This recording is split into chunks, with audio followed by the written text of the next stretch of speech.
Welcome to week 2, breaking the story. We're going to go from logline and try to move towards that story beats outline phase of the pre-writing process. Here's the new bootcamp dates. We have new feature bootcamp starting April 30th. That's going to be Sundays 11 to 1 in this current slot. So once the slots are finished, the Friday 6 to 8 and Sunday 11 to 1, they both swap places with each other. We have novel bootcamp that's going on in WordCamp, Saturdays from 12 to 2. That started March 4th. You can still definitely come by and listen into these if you want. It's probably too late if you wanted to catch up and write a book with the program at this point, 4 weeks in, but you can still, for sure, come to these classes if you'd like. We have new session of Pilot Bootcamp starting April 21st. That will switch to Fridays at 6 for 6 weeks. We also have script consultations, development sessions, first chapter reading, first page, query letter, proofreading, editing in the manuscript level or developmental level. So plenty of things to choose from if you want to just get more extensive feedback and consultation work. You can find this all scriptcamp.net/coverage. If anyone has not yet enrolled, you can do so by going to scriptcamp.net/classes to get the class on its own. Or if you become a supporting member, you will get unlimited access to all of our different classes. You can find that at scriptcamp.net/membership. About 100 hours of live classes, events, workshops every single month you will be able to find on our Discord server. And our other Discord servers too, which include everything from novel writing in WordCamp to animation in ToonCamp, filmmaking in FilmCamp, Design Camp for graphic design, and plenty more coming. Oh, CodeCamp is our other one that we've had lots of great classes on so far, with plenty more coming soon, even on our smaller servers that we have not yet hosted classes yet. Like Lingo Camp, we have not yet had any classes on, but would love to start this year. All right, so week 2, we're going to be looking at story beats today and TV structure with the intention of finishing these story beats by April 2nd. Next week, we're doing scene cards, so we're expanding the story beats outline into a full paragraph for every single scene in the entire show, along with page estimates of how exactly long how each scene is going to be. We'll then work on writing the actual script. We say we go to pages. Go to pages being a term that refers to when we go from pre-writing and outlining to the actual script. So you're going to have to download some kind of screenwriting software before next week. I would recommend Arc Studio Pro, which is a really nice one that we've had we had a lot of success with in the past, and it has some cool outlining tools. You can also check out things like Writer Duet, which has a nice free version up to 3 different scripts. So check those out and try to find one that works for you by next week if you've not yet done so. But up until then, you don't need to download anything yet. We're all still mostly just working in blank Google documents. So week 4 is first act, week 5 is second act, week 6 is third act, with that first draft done by April 30th.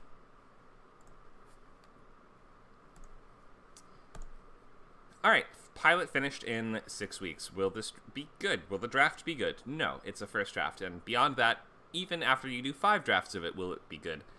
Chances are probably not. It takes a lot of scripts in order to get to the ones where you will actually be executing them on a very high level, so you should not hold yourself to too high a standard or have too high expectations for yourself just until you have done this a lot.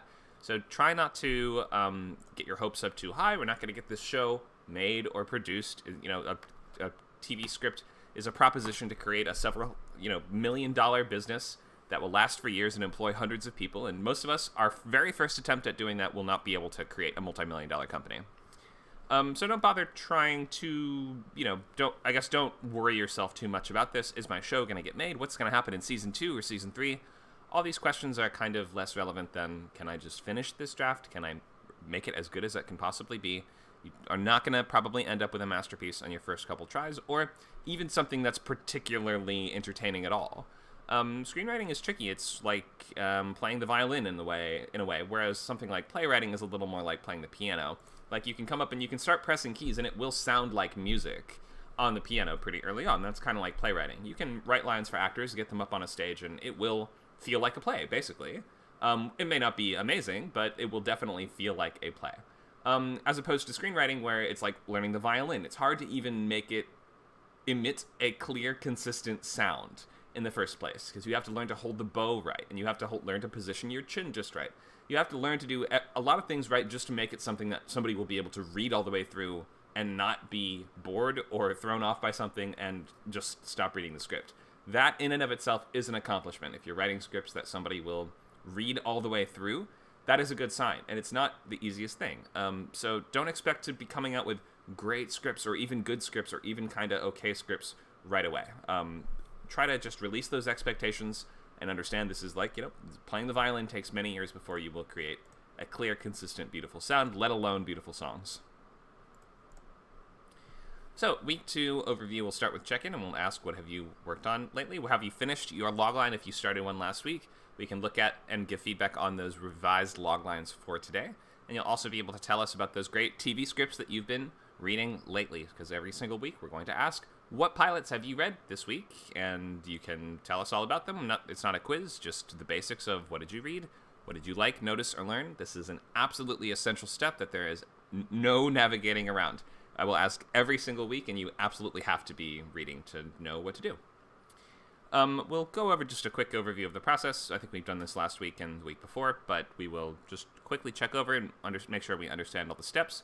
Then we will move right into structure, and there's plenty of that to talk about because we have our 2 sort of major formats being half an hour and 1 full hour. If we have half as much time and you have half as much space to pull things off into, you have to condense and truncate and abbreviate and combine moments, and you just have to be very clever about how you use the pages that you have access to in TV, because page real estate is a very sort of precious resource that you have to conserve and be really careful with and make cuts where you can so that you are making most efficient use of your pages. So structure, breaking story today we'll talk about, and then we can look at some story beats. And I will make sure to just get anyone on track who feels like they need help or need a hand getting to the next stage. So about halfway through the class, I'll just ask who needs help, who needs review of some kind. And if you're having problems or you're way off course for some reason, then I will try my best to get you back on. And then I suppose we may have time for exercises today, but usually I don't have too much time for these. All right, so that's going to move us from overview into check-ins from last time. So you can post your logline, series logline, and pilot logline in the assignments channel if you want to get feedback on that. Hopefully you got some early feedback on that and are in the stage of revising and you're almost finished with that by now. We should kind of have this down by the end of class today if you can. If you haven't done that already, then today is this class is the time to do that. You're going to use that to help guide your storytelling from here on out and guide the construction of the rest of the script, so it's super important to get this down. And then we'll, of course, ask about those recent pilot scripts you've been reading. All right, let's just go down the list. We'll start with Judea.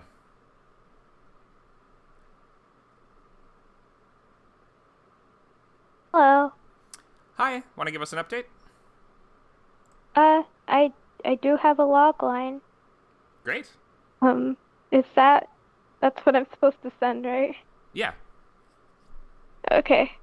This is, I know you've reviewed one of my log lines before, but this isn't that one. This is a new one, but I have gotten a lot of feedback on it. So Okay. I hope that it's near finished. Here you Okay, go. sure. Yeah, you can share that in the chat if you want. Thank you. Soulbound. Yeah. All right. So I'll just take a look at this now, if that's fine with you. It is? Okay. When the gods neglect a magical plague. When the gods neglect a magical plague. What am I missing here? Threatening. This first sentence, I'm missing something. Is there a word that was left out of this? Hang on. Can you read it out? When the gods neglect a magical plague threatening the lives of mortal civilization. Was there something missing? I thought I missed a word. Oh, you're saying... So, when you say they neglect the plague, you're saying they sort of neglect to help the people? They choose not to help the people? Okay, I think I was just not understanding the exact phrasing there. Okay, so when the gods neglect a magical plague threatening the lives of mortal civilization. So they neglect the civilization, it sounds like. A jaded hermit must traverse the globe with a sheltered mermaid in order to find the cure defended by the gods. Okay, by the same gods? Yeah. Okay. I think I get the essentials. The first sentence, I think, were just what was throwing me off is just the use of the word neglect here. But I think you're saying the inciting incident is a plague happens, right? So maybe that's how you should start this off. When a plague devastates the mortal civilization, right? Because I think you sort of put the cart a little bit before the horse, with starting with the god's reaction to the plague before telling us that the plague happened. So I think the inciting incident is something like when a plague threatens all of civilization, a jaded hermit must traverse the globe with a sheltered mermaid to... Are you saying they have to steal it from the gods? Yeah, Okay. essentially. Then, in order to steal a cure defended by the gods, that would make perfect sense to me. Okay. Cool. So I think I understand the basics, and I mean, saving the world sort of thing, we don't need a super strong sense of motivation, but I'm a little curious as to why a jaded hermit has to be the one to do this. Is there just like, in a couple words, can you explain perhaps why he's the one that needs to, or he's the one that is the only one that can help, or why is he the one that we're following? It was sort of like a destiny sort of thing I was planning to do. So I guess I should say destined or something is destined to instead of must. But what you mean is that like he's informed by like a prophecy or something like that? Yeah, yeah, Okay, but anyone wants to save everybody. I assume wants to save the world, right? So yeah. there's That's nobody what I think too. right. But then the question is just why this guy. So maybe you can include that he's some kind of prophesized hero in the logline if that is in fact why particularly this guy is the one getting involved. Or you can just kind of highlight what his connection to what's going on is. Like, did he used to be, I don't know, the janitor of the gods or something like that? So just if you can give us just a tiny bit more about the main character and why they're getting involved, I think that will be helpful to sell the idea. But besides that, I think I do understand the basics. This is going to be like a sort of traveling from place to place to find the clues, or maybe gather some kind of team that we need to do kind of a heist on the gods. It's like traveling place to place, kind of thing. Them just gathering clues and try and like fighting or getting over whatever the gods throw at them along their journey. Okay, I see. Cool.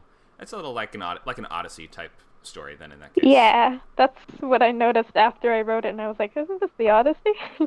Not quite, but because Not the Odyssey is quite, not but not about saving the world, right? The Odyssey is just about yeah, trying to get back home. Uh, yeah, in but any case, it, I think I do understand, just based on the series okay, logline. that's good. And then maybe the pilot logline can clarify a little bit more why the main character is the one that... How does he get involved exactly? That's what the pilot logline will tell us. Mhm. Cool. Nice work with this. Okay. Let's check in... Oh, and any scripts that you've read lately, Jadea, that you want to tell us about? I feel like there should be one, but I kind of can't remember right now. Okay. Well, for next time, let us know if you remember or if you can find it, and try to read at least one script every week to tell us about in the check-in. Gotcha. Thanks, Jadea. Let's check with Amanda. Nope. Hey there. I forgot about I'm still reading novels. I watched the Community pilot, but I need to read it now. So that's going to be my homework right after this. So, and I watched Community because of just for the kind of the structure of a pilot that kicks off with the forming of a club, which happens in mine. So, I worked on the outline a bit today for the for Act 1, and yeah, I made some progress. Nothing is really like, I think of it as like, the tent stakes fell into place with the novel structure. Like it was like all the beats just sort of fell down into place, like I saw it, and then it was a matter of sort of tweaking it, but that's the only time that's ever really happened so far. So I'm still kind of spinning my wheels a bit and trying to figure out how how the first episode is going to be. Are they going to form the club by the end of the episode? Are they going to form it in the break to 2? Kind of, still playing around with that. So that's about it for me right now. All right, cool. Seems like, yeah, you've got a lot of groundwork done for this one, so just trying to get more concrete and specific. Very important. Thank you for the updates. Let's check with Dan. Hello. Hi. I'm going to admit, I have been a little bit busy. So I have been writing, but mostly I've been busy these past few weeks scrambling around, dealing with the purchasing of a house. Wow, okay. A bigger issue, so I haven't really done much in the way of reading. It's kind of just distracting me from everything, so I might just be listening in this go around. Okay. Did you have a pilot that you were working on, or were you mostly working on the possession feature? You're kind of working on a pilot. Doing the pilot as well. Okay, so you're trying to pull off both. That's okay. We have seen folks struggle to do more than one boot camp at a time. It might be necessary to just put one on hold for a little while. But yeah, you're still welcome to listen in if that's the case, even if you feel like you can't complete 2 boot camps simultaneously. Yeah, all right. Thank you. Thanks, Dan. Let's check with Jaime. All right, so I think I missed last week's. I don't remember. Or I did show up. I don't remember. But anyways, I don't think I've had my series logline or pilot logline reviewed yet. So I put the sketchbook and loglines. They're there in the chat. As for the TV pilot script, not going to happen until I start reading feature scripts. So and so I got the novel reading down. I just start reading feature scripts, but I'll try to squeeze in a TV pilot script at least once a week. But yeah. All right. Thanks for that. Shall we take a look at your logline now? Yes. All right. Let's do that. Lupe and Betty. Is that right? Yes. Okay. Can you read this for us? Okay. Genre action drama, format time slot 60-minute, premise limited series. Tom, Thelma and Louise meets the Punisher. Series logline: after the brutal deaths of their loved ones, a female Sicario and an Apache woman must team up to take down the criminals responsible. Pilot logline: when a crime family kills witnesses to a human trafficking ring, a female hitman and an Apache woman trained in Native American warfare agree to work together to hunt down and wipe out the traffickers. All right, thanks for that. So, nice work with this. I get the basics. I mean, this is sort of revenge action thriller kind of storyline, which is familiar territory, but was, always sort of works. We get the idea that somebody murders your family, you go and murder them. I totally understand. After the brutal deaths of their loved ones, a female Sicario and an Apache woman must team up and take down the criminals responsible. So just something like an Apache woman? Like, if you've given us one character's kind of job, if you can maybe tell us what the Apache woman's role is as well, then that might just be a better word to choose or to include in the series logline. Is she, a doctor? Is she, think of who is she in her previous life before she goes on this revenge mission. When a crime family kills witnesses to a human trafficking ring. So the pilot logline, it's just pretty much the series logline rephrased. So I think what you'll need for the pilot logline is help us understand what is the first sort of step in this revenge quest. So once they team up, now first they have to take out this one bad guy. Or first they need to find out who is responsible, and they need to raid this facility in order to find out. So give us a bit more of a concrete and tangible objective in the pilot logline that will help us understand this is the first step of many steps to defeating this larger organization. Was that a question? No, that's just me saying you should try to find a more concrete and tangible and specific goal for the pilot logline. Okay. All right. Cool. Make sense? Yes, it does. Great. Thank you for sharing. Everything else is looking good, and I think I can totally see the show. Okay. Thank you. Thanks, Jaime. Who else? Joel. Oh, wait, maybe Joel said not to check in with him. He said, I can't take part in this class this week, but will ask for help later. Okay, that's fine. Thanks, Joel. Nacho is working on a feature and his book. He gave us an update yesterday. Let's check with Roger. Hi, Connor. I'm sorry to be the guy with excuses today. This was a week of me and my family being sick, but I want to dial back in. But I do have a couple questions for my robot pilot today that I think you could be helpful with. So as far as the plot and a logline thing. So whenever you're ready, I do have a question. Sure, I could take, if it's just one question, I could take it right now, or if you need more time to, formulate it, then we could wait until class gets going. Okay, I will wait till class gets going. Thank you. Okay, sounds good. Let me know. Thanks, Roger. And, anything you've read this week? I didn't read this week. I did watch the pilot of Poker Face, so I owe a couple pilot reads this week. Okay, sounds good. Thank you, Roger. Let's check with Willow.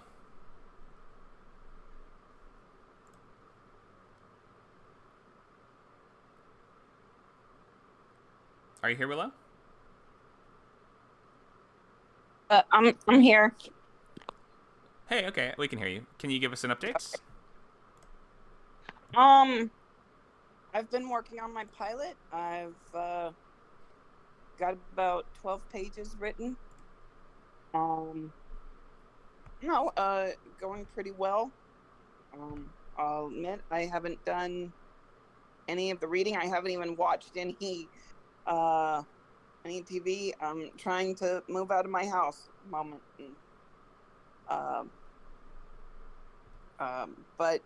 Yeah, I've been doing some writing every day. Great. Okay. Well, that's important. Get some done every day.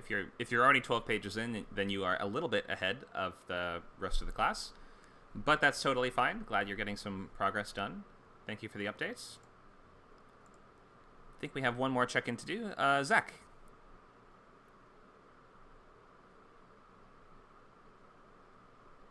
Zach is eating. Okay. Feel free to type your check-in with us, Zach. Tell us your progress and what you read this week. And if not, then you can unmute and I can call on you soon. I'm just going to mention to everyone, Zach used script coins to get a table read of his pilot. This is a different pilot, I assume not the one he's working on. But that's going to be a little bit later today at 2 p.m. Pacific. Awesome. Wow, what a great idea, using your script coins to get a table read. So that means, every unlimited member gets, is it 100 coins a month, Nacho? 100 coins to start, and then 50 coins per month. Okay, 100 coins to start and 50 coins per month. It takes 100 coins to get a full table read with people reading every roll and giving you feedback in our public channels. So you should use your coins for that. If you haven't spent them yet, you have them and they are unspent. Okay, so I just if no other reason, I am here to be the stern, finger-wagging, mean principal man and say, it seems like nobody read a single script in preparation for this class this week, despite the fact that I keep saying how important it is, and not one script has been read. It's so sad. I read a third of the community pilot. Okay, I just great. realized before I watched it. I just remembered that. So. Okay, well, that's a start. It's better than nothing for sure. I just mean to say, it's very important that we be reading scripts. You will not be a TV writer unless you are reading scripts. This is just I know you all are aware of this already. Everybody hates to hear the teachers say do your homework, but seriously, got to do the homework. There's so many questions that will be answered by this, and so many techniques that you will see. It's just an absolutely unskippable and vital step. There's no way you're gonna get around it. And every week I'm gonna ask again. So just it's fun. It's nice. Find scripts to read. There's a bunch of links there, a bunch of PDFs. Nacho just linked a Google group. Go ahead. Hello. I remembered. Remember what? I read Sorry, Solar. I read the script Solar Opposite, which has awesome. a show, I'm pretty sure, which Yeah. I've never seen, but I read the pilot script. I read that one too, and the show's kind of funny. It's on At Hulu. first, it's on Hulu. I've never seen it though. I just read the script this week. It was pretty good, honestly. I wasn't into it at first, and then suddenly I was just like, you know what? It's kind of funny. Okay, great. Yeah. So I read that, and it was pretty good. I guess I did kind of pay attention to the techniques, like the way they did montages and whatnot.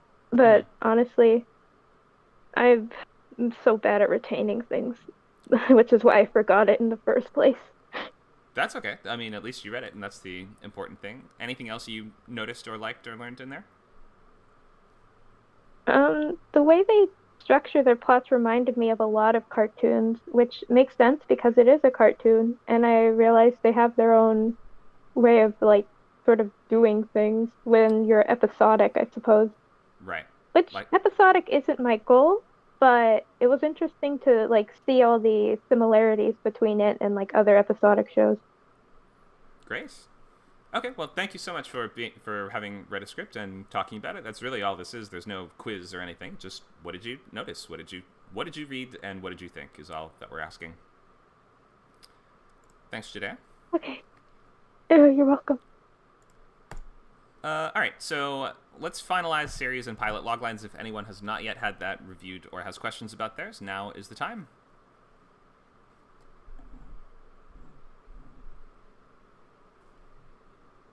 Any volunteers for logline? Final call on loglines?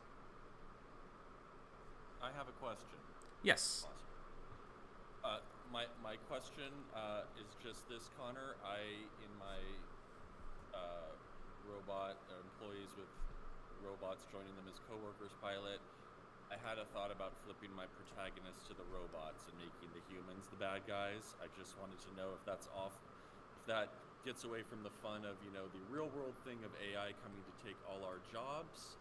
On the other hand, it kind of made it fun to make the humans kind of the power bully position and the robots the ones having to prove themselves, as kind of an analogy for race or something like that. It's an interesting proposition. I never would have considered it, but now that you bring it up, I mean, I think I can see a way that it might be able to work. It does sort of, I mean, I guess it just kind of depends how are you depicting the robots.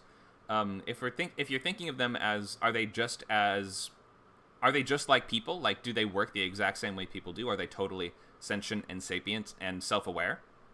Yes. They are. Okay, so we're at this full singularity. There's like complete artificial intelligence. Yes, I think they should be fun and robotic in certain ways, or not obviously have their own quirks that are that only a robot could have. Lingering, machine-like attributes. But yeah, fully people-like. Bender on Futurama. Let's say. So let me ask, I guess this: do they have emotions? Yes. They do. So that's an unusual choice for factory-working robots, right? Okay, that is. You're right. So which is not to say that it wouldn't work, but that is to say that you should probably lean into that and make that a major plot point, or use that in your plot in some kind of substantial way.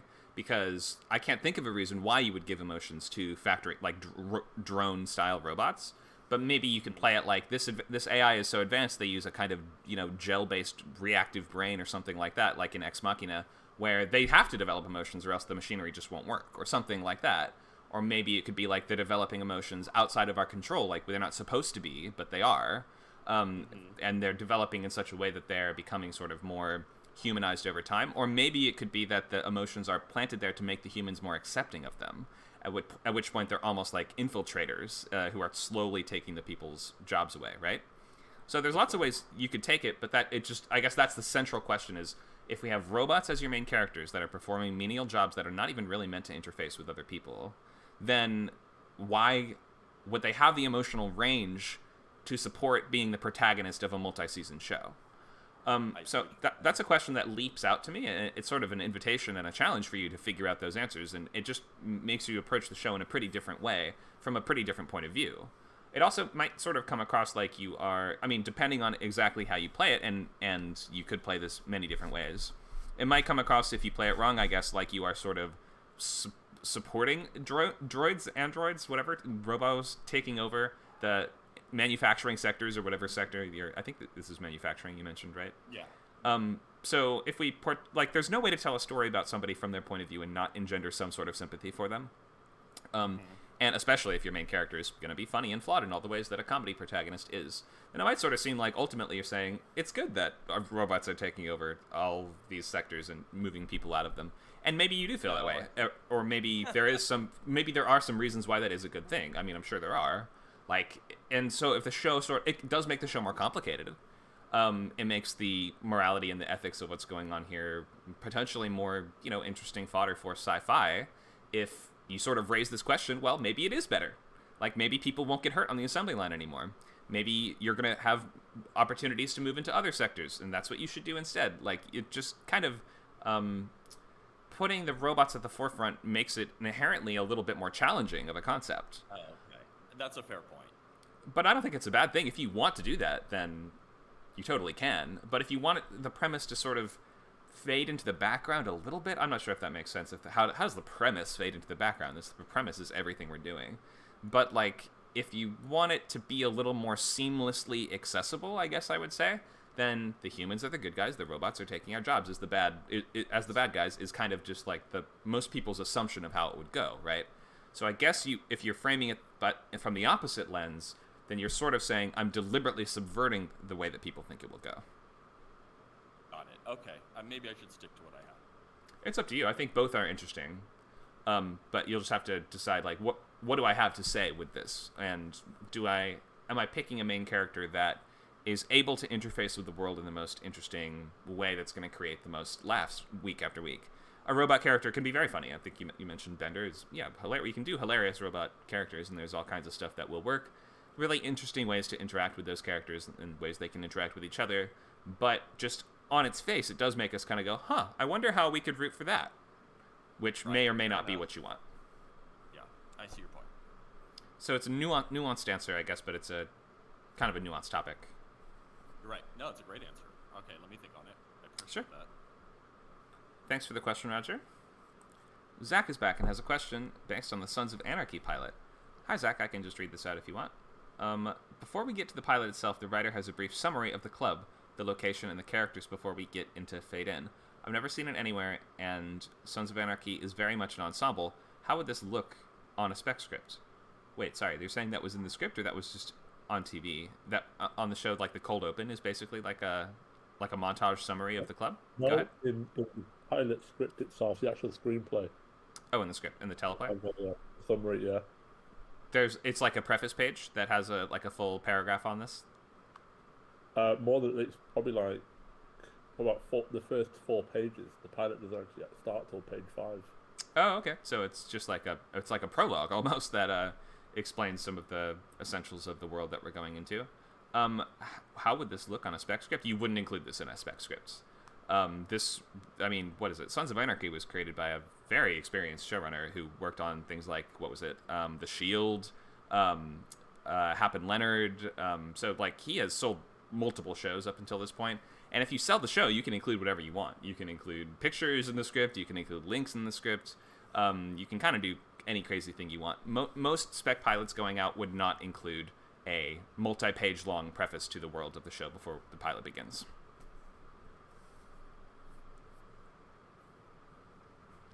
But if they did, it would probably just look exactly like you saw there in that script. Just straight courier text, I think, is all it would look like.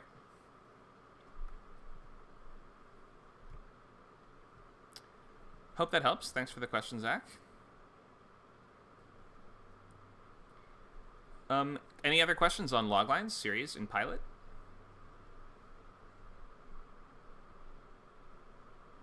Everybody fully all set on their loglines moving forward?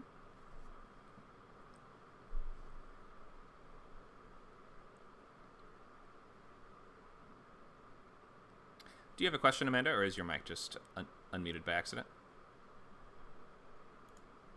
I see it lighting up.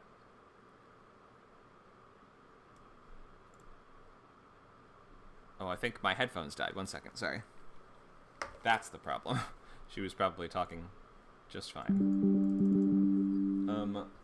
Let me... Do I even have a headphone slot on this computer? I think I don't. Let me plug these in. I'll just try the speakers for a second. Okay, try now, Amanda. Nope, still can't hear. 1 second. Output speakers. Try now. Can you hear me now? Now I hear you. Go ahead. Okay, cool. I was just saying that I'm still working on my pilot log line, but until I figure out where I come in in Act 1, I can't finish the log line. So I have the general idea, but whether she forms the club at the break to 2 or whether she forms the club by the end of the episode, I know those are huge differences, but I have to play around with Act 1 to figure that out. So, yeah, I'm just going to have to leave it a little vague right now, but if we can, it would be a huge step forward if by the end of class today we could try to nail it down. So if we can ask questions, or if there's work you can do by the end of class to try to get it finished, I'd like to try to move there. If you can't, then don't worry. I mean, it's not like a huge deal, but if we can today, let's try to. I'm leaning towards keeping it the way I have it, and that she forms the club by the end of the pilot, and that it's going to be more serialized than episodic. Okay. And I did create, like, someone mentioned yesterday that in just like maybe she has to stay clean for a year, and so that's what this first year, and so it'll just be a serialized staying off social media for a year is her initial goal. Okay. And then so that's where I'm at right now. Okay, sure. So, yeah, there's not a lot of shows like this that are serialized, or that are premise-based pilots. I would BoJack Horseman. You're right, that's true. There are a couple. And I would maybe look at a show like, have you watched Freaks and Geeks? I don't think so. I'm not sure. I think you've mentioned it to me before, but Freaks and Geeks. Okay. That's a sort of premise pilot high school show that, has... I'm not really sure if it has a super clear high concept hook as much as yours does, but it definitely has a plot progression which this might just come to resemble a little bit more if it were serialized, or if it were premise based rather than thing of the week. In any case, I would just check it out if I were you, just because it's a great show, and it might be helpful structure wise. Okay, and there's a pilot available for it. Meaning the script. The script is. Probably. It's got to be. It's a very popular show. I'll check it out. It's from the mid to late 90s, but it's got to be out there. I'm sure you can find it. Okay. Thanks, Amanda. All right. So let's... assuming everyone else is good on log lines, and Amanda, feel free to check back in at some point later in class if you'd like to work more on yours. Let's try to move ahead and we'll look at this overview of everything that we have done so far. So we have logline, sketchbook, story beats, scene cards, go to pages. This is the progression we always use, no matter what it is you're working on, whether it's a pilot, movie, book, play, anything at all. So we have gone from logline, and we've just finalized those loglines, I would hope, by the end of class today. Sketchbook is going to be the unsorted list of all your influences, inspirations, research materials, and ideas that pertain to your project, and you should be filling that out constantly. And you should have this open during class to be filling out even more, and also writing down questions that you have and ideas that you have, anything that you think will be relevant for later, and just continuing to answer the questions that you haven't answered and fill in the gaps that you haven't filled while we're in class. So definitely have this open and be working during class. 4 is scene cards, so we'll move from story beats to scene cards next week, so we'll expand that list of story events into a very concrete and clear card for each scene. One full paragraph for each scene that's going to express who is this about, what are they trying to do, what is standing in the way, what tactics do they attempt to overcome it, what is the result, and how do we transition to the next moment. Those are the kind of key essential things we need to establish in those scene cards. So, structure. Let's get into structure. Did I just do this class yesterday? Oh, I think I did this yesterday on books, not on TV shows. So the major differences between writing a pilot and any other kind of work of fiction is that a pilot is a fundamentally just incomplete story in some way.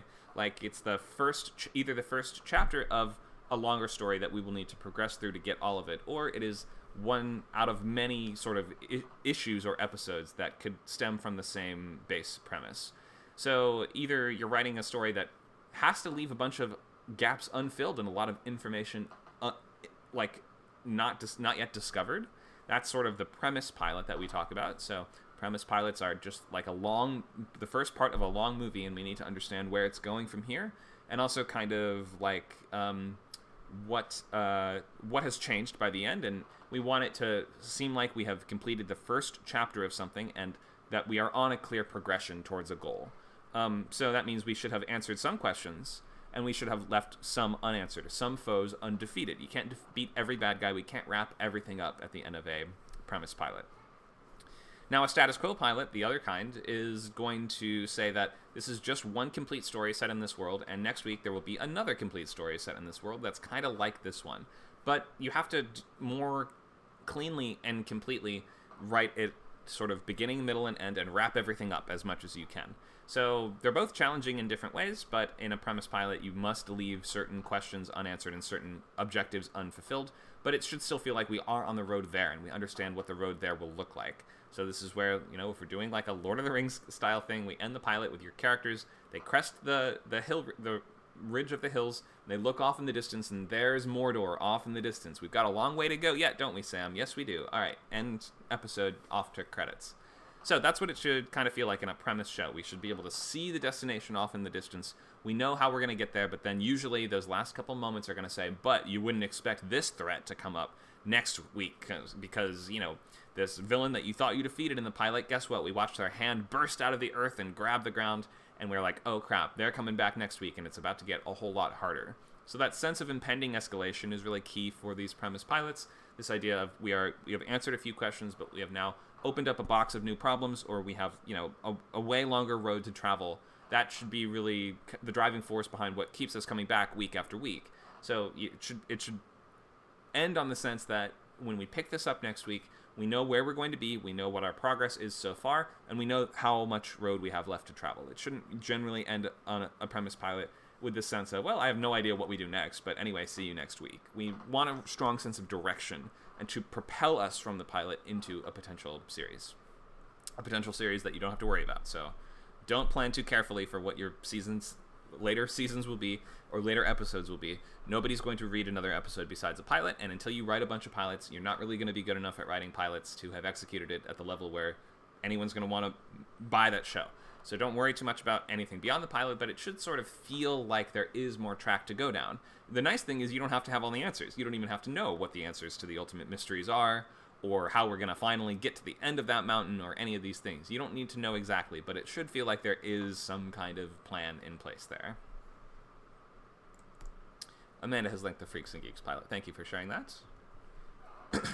So, structure, don't fight with this too much. This is to help you, and TV structure is really, really rigid because we're in a very rigid time slot. In fact, you're writing in an actual time slot, half an hour or full hour. You can't really go above or below it. You have to write to the conventions that we have available to us, and the restrictions that are just a part of this medium, meaning that we are going to have on network TV commercial breaks throughout the episode, probably 3 commercial breaks in half hour, 4, I think, commercial breaks in full hour. It depends on the network and all kinds of things, and obviously with streaming TV nowadays, the act breaks aren't always going to necessarily fall very cleanly on commercials, but you should write with these act breaks in mind and use these act breaks as a tool to keep us turning pages, to keep our interest and excitement, and think of every act break as a sort of, again, a springboard to push us and propel us into the next act with a sense of energy and momentum. So, general thoughts, you can always change things as you are going through it. Generally, you should try to get used to writing and executing what you have planned. But there is room for you to go a little bit off track if you need to. Writing a pilot is, writing any big script is kind of like riding a train that you sort of have to build while it is in motion. So expect to make mistakes and to not get everything just right. And in your successive drafts, you will maybe need to kind of iron out some of these gaps and problems that you've left in the grander narrative that you have just not been able to notice, or you haven't been able to fix in your first pass through it. So get used to that. That's okay. And last, you must read lots of pilots to get really used to what these look and feel like, what a good, strong act break kind of looks like on the page, and how to balance things like pacing and tone, and picking strong at nouns and verbs, and just building out the world in an effective way. You absolutely have to read lots of pilots. So half an hour and full hour, you are incentivized to be writing half hour. if you're newer at this, because it's half as much work to do in a way. It's still tricky, and it's like not easy to write a half-hour pilot, but it is half as much writing to do. So if you're on the fence of what do I want to pick, half-hour or full-hour, you should probably pick half-hour, because this is only 30 to 35 pages. Six weeks to write, or I should say really more like 3 weeks, because we spend the first three weeks planning. 3 weeks to write 30 pages is a totally reasonable amount of time. You could write 2 pages a day on just weekdays, and you can finish a 30-minute pilot in 3 weeks. And assuming you've planned it carefully, it shouldn't be a challenge to figure out what happens in those 2 pages. Obviously, executing it is not always going to be the easiest thing ever, but when you have planned properly and you have a clear roadmap out in front of you, writing a half-hour pilot in 3 weeks is very, very doable. So we have Act 1, Act 2, and Act 3, and the weird thing, or the unusual thing, is that in a half-hour pilot, these things are all equidistant, or they take up equal time, as opposed to normal 3-act structure, in which the second act, you can see even here, is substantially longer. But in half-hour, they're actually each 10 minutes-ish long. So we start with your cold open, which you have maybe 2 pages for, and then at the end, you have a stinger that you have maybe 2 or 3 pages for. If, we're imagining that you're adding up to a maximum of 35 pages, you can kind of balance it how you want. And it's okay if one of your acts is like a page shorter than the others or a page longer than the others. That happens sometimes. It's not going to like get you exiled right away. But keep in mind that these act limits are pretty strict. We have to manage our pages very carefully and not waste any space or time. So, cold open, you get maybe 2 pages for. That's going to be what we see before the opening credits. It's usually going to set the story in motion in some kind of way. In a procedural mystery kind of show, this is like a murder happens or a crime happens. And then our intro is going to, we go from the cold open crime happening to our title sequence. And then from there on, we go right into intro when we meet who are the detectives that are going to be solving this crime and a different crime every week. We then move into up to your catalyst, which, once we establish the normal world of your protagonist and we see this is how they are all the time. Imagine I'm just going to stick with this procedural crime murder show idea. The intro sequence, so we watch the murder go down. We saw it was a guy who hit his wife with a pool noodle and she died. Oh no, the pool noodles killer has struck again. Or I guess for the first time if it's this is an origin story. We then go to our opening title sequence, CSI, Water Park. And then we go into our intro sequence where we see our lifeguard detectives kind of hanging out, shooting the breeze by the vending machines, and we learn what their different dynamics are at the office. And we are going to sort of just understand what is life at the water park normally like. Until we get to our catalyst where they're going to get that call, there's been a murder at a different water park, and it was a pool noodle slaying. So now that our characters have run into this catalyst, it's not something unusual for them, but it is something that has shaken up their, quote, normal life, which is hanging out and shooting the breeze at the office. So now they're going to have to start their journey in order to solve this crime of the week.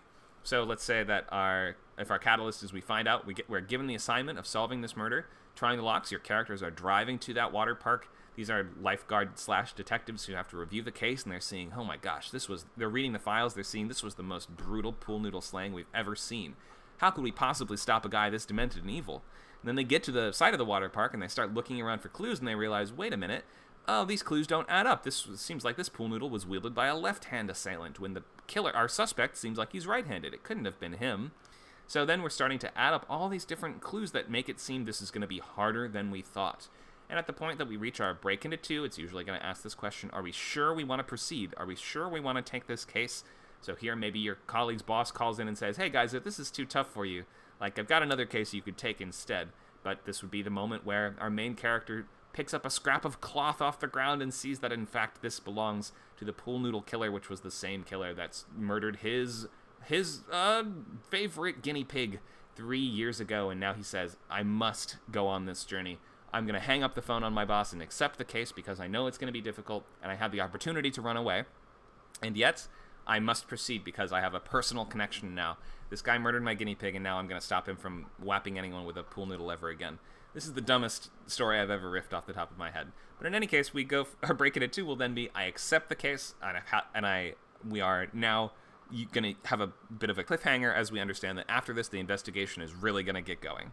We come back from commercial, and now we're in premise scenes, which are going to be the meat of the investigation. So you might write down 3 or 4 things that people would do in an investigation, right? What do? We interview witnesses, We scour crime scenes for clues. We check with the lab, to analyze chemical samples and DNA and things like that. And then we do action scenes. We are chasing people, we're arresting people, getting into fights, running down dark alleys to hunt down the bad guys, that sort of thing. So imagine like we do one of each of those things in the premise scenes, and we're building up towards catching our first suspect, which is going to be kind of our midpoint, at which point we realize, wait a minute, this guy's wearing a similar cloth bathing suit that I got this scrap of cloth from, but it is in fact not him, and the killer is still out there because we just got a call that says somebody else has been whacked with a pool noodle. So our midpoint is going to represent this time where it seems like a false victory of a way, or in a way where your characters have only increased the stakes by arresting the bad guy, or the wrong guy. Now we can only hold him for a short time, and now we only have a limited time to catch the actual killer.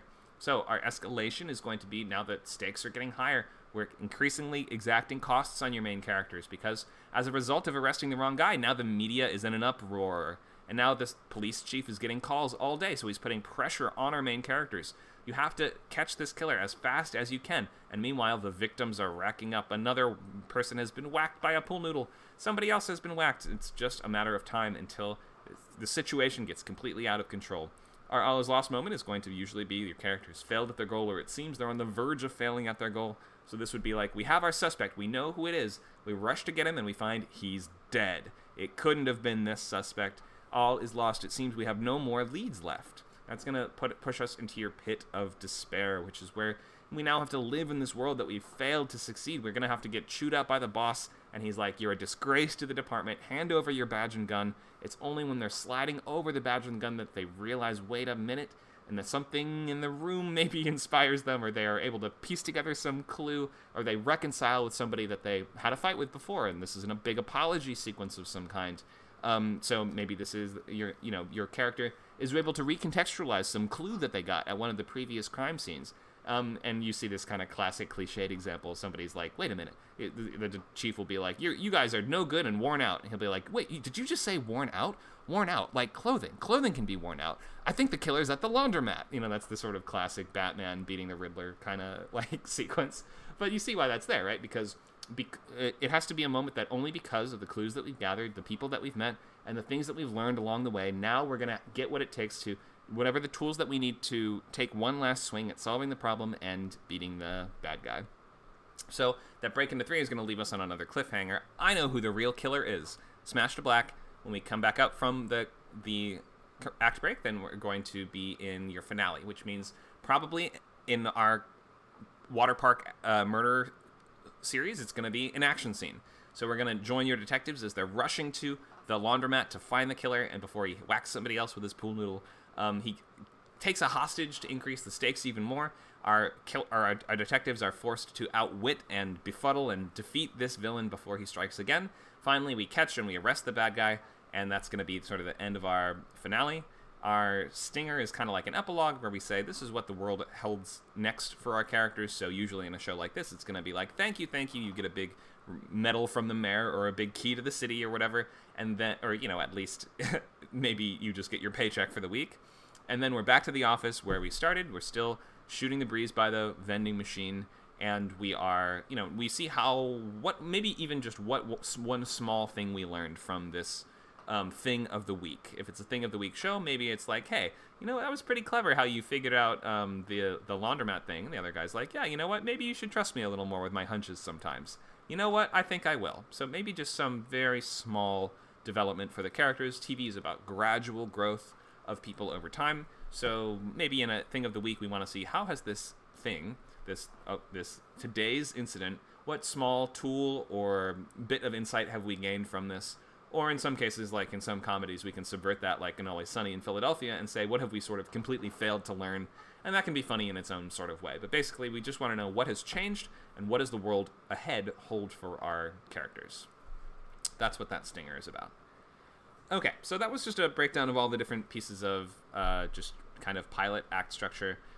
In the half hour, in the full hour, the times, or you have an extra act or 2 extra acts, and the amount of space and room you get for these things are a little bit different. But I want to just pause so far and see, are there any questions based on me just breaking down the essentials of 3-act pilot structure?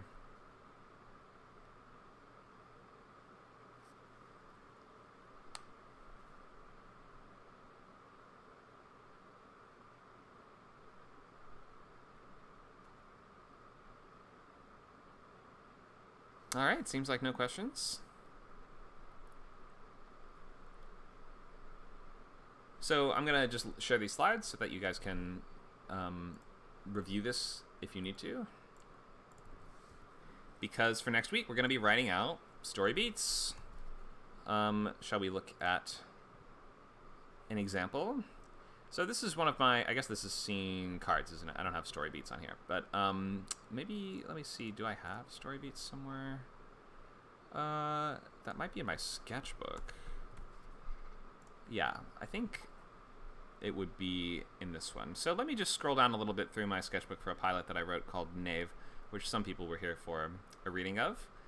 So you can see in my first couple pages, it will be things just like research and random lines that I come up with, even if I have no idea where they will be. At the top, of course, we're still including comps, time slot, and your, what do we call it? Time slot and continuity format, genre, we have series logline and pilot logline. That should all kind of be right there at the top. And I like to include an image of header of some kind on my sketchbooks as well. You don't have to do this necessarily, but I just like it. Okay, so you will include all your sort of unsorted notes and ideas for a bunch of pages. Usually this is about 10 pages for me of just those. From then on, I'm going to do several different passes at these story beats. So it looks kind of like this, right? We have our cold open, we have our act 1, and a list of scenes with bullet points next to them. Even at first, I didn't even know what the scenes were. I just sort of decided who was in them. And then every time you do a pass at this, you'll be adding more and more. So you'll be expanding that even longer. Here's my actual story beats. Here's Act 1. So now we can see we're setting up the A, the B, and the C story in these first couple scenes. We're describing what the scenes are just next to a bullet point in about one sentence each. And here we go. It looks basically like this. How many pages have I spent on this? About 2 to 3 pages on just the story beats. A list of the scenes under the proper act heading like that. So you want to list the act. A couple sentences per scene as to what happens. 1, 2, 3, 4, 5, 6 cards, or 6 scenes in my first act. 1, 2, 3, 4, whoops, 1, 2, 3, 4, 5 scenes in my second act. 1, 2, 3, 4, 5, 6, 7 scenes in my third act. But some of them are much shorter, so that can kind of work out. So in half an hour, you're basically working at like 5 to 7 scenes per act. So make sure to space out your, bullet points appropriately. Just maybe even write out, give yourself 1, 2, 3, 4, 5 per act. Like that. So you have 5 cards to choose from per act. Just fill those in as best you can. And if you need an extra one, then you can put an extra one down. And just with the assumption that will make some of the other ones shorter. All right, that's how I just kind of balance, and this is how I get started on story beats. Just make a list of these bullet points, right? And you can just physically see this is how many scenes I have to work with. And then if you can just in one sentence summarize what each story beat is, that's great. It doesn't have to be just one. And if you expand a bit more and you add more and more, it'll eventually turn into a scene card.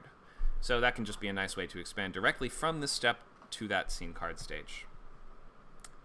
So that's how I write story beats. That's what they look like and how much detail I include. I think that, just something like this for your first version is totally fine.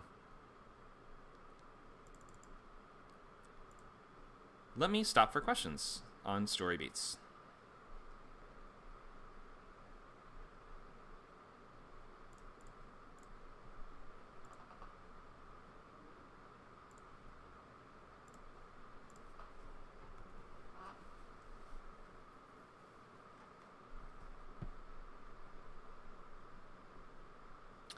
Seems like Zach has a question. Go ahead, Zach.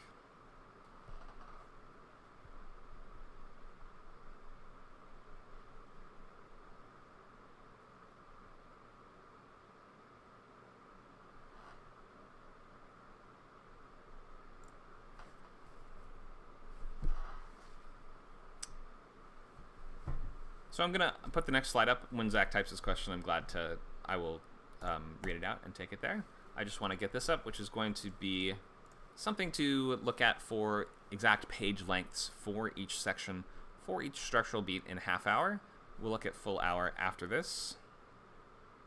So we see we have about 2 pages for cold open, maybe 1 page for stinger. You can have, we have up to 35 pages. So you can pick 1 page for cold open, 4 pages for stinger, or you can pick 2 pages for stinger, 3 pages for cold open. However you want to balance that, that's fine, and you don't have to have either one. If you don't have a cold open or a stinger, then your acts can be like a page or 2 longer each if you want. So Act 1, 10 pages. About intro is going to be 1 to 4 or so. Set up that normal world. Your catalyst is going to be around page 5. Kicks off the story. It's the first major event that's going to tip like a domino into the other dominoes that are going to set your story in motion. Trying the locks, very important sequence, very underused and neglected amongst new writers, but it's my favorite part of the whole script. After the catalyst has happened, now we sort of have to ask, well, am I sure I want to go on this journey? Am I sure I'm ready? Is your character ready for the journey? Is the world ready for them to go on it? Is it impossible for them to even accomplish? And this might be something that, like, we don't, in our water park CSI show, we never really question, are the characters going to try to find the killer or aren't they? But we do, in the Trying the Lock sequence, we're going to emphasize how difficult the journey is going to be, because that's the part where they're driving to the water park, they're reviewing the files, they're investigating the crime scene, they're seeing everything that doesn't add up. All these clues that don't seem like they fit. So we're seeing, oh, this is going to be harder than we thought, is almost like the entire point of Trying the Locks. And it's sort of asking, are you sure that you're up for this? And then our Break Into 2 is sort of a place where your character says, yes, I am up for this, I'm going on this journey. Alright, let me pause and look at Zach's question. So, there were only a few words for each story beat. How do you work on the following story beat, or do you have a big picture for the whole pilot already in mind? Are you asking for me personally, or just what I recommend for others to try? Just what I recommend. Okay. How do I work on the following story beat, or do I have a big picture? So, let me answer it this way. When you're looking at just the list of bullet points, right, then you have certain stuff that you know is going to be in there because you just filled out 10 pages of sketchbook. So you must have had some scenes or some moments that you just really liked amongst all the sketchbook that you just filled out. So by now you know a couple things that are going to be in the show. So you want to put down whatever you have first. So if you're just looking at this list of 10 bullet points, maybe you're like, okay, ballroom sequence, ballroom dance contest, definitely has to be in there. It'll probably be in the second act. I don't know exactly where, but probably around right there. Then maybe you're like, okay, I know the finale has to be a rooftop fencing match. And I know that the intro is going to be an awkward proposal scene. So start with what you have, like that. And then you can kind of work forward and backward from those things and ask, okay, what would I need to then set up this ballroom dance contest? And you're going to then work up from there and be able to connect it to these other points that you had. So how do I get from one thing that I know I have concretely to the next thing that I know I concretely have? And if you do that with your structure in mind and with, like, a strong knowledge of what each of these moments are supposed to do, then you can connect the dots both forward and backwards to reverse engineer the story for the whole pilot. That's how we break stories usually. Does that answer that question there?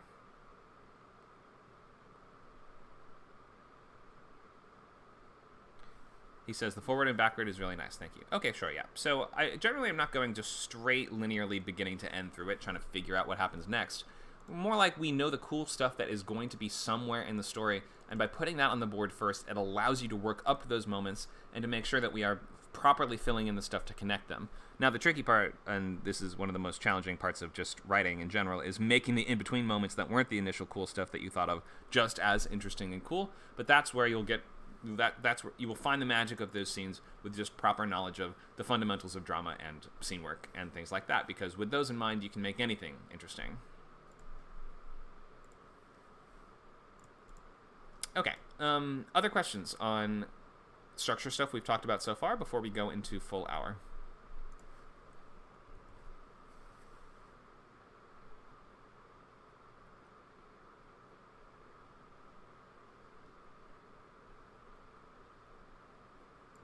Okay, no questions. I think I want to do full hour structure, and then I'm just going to ask who needs help.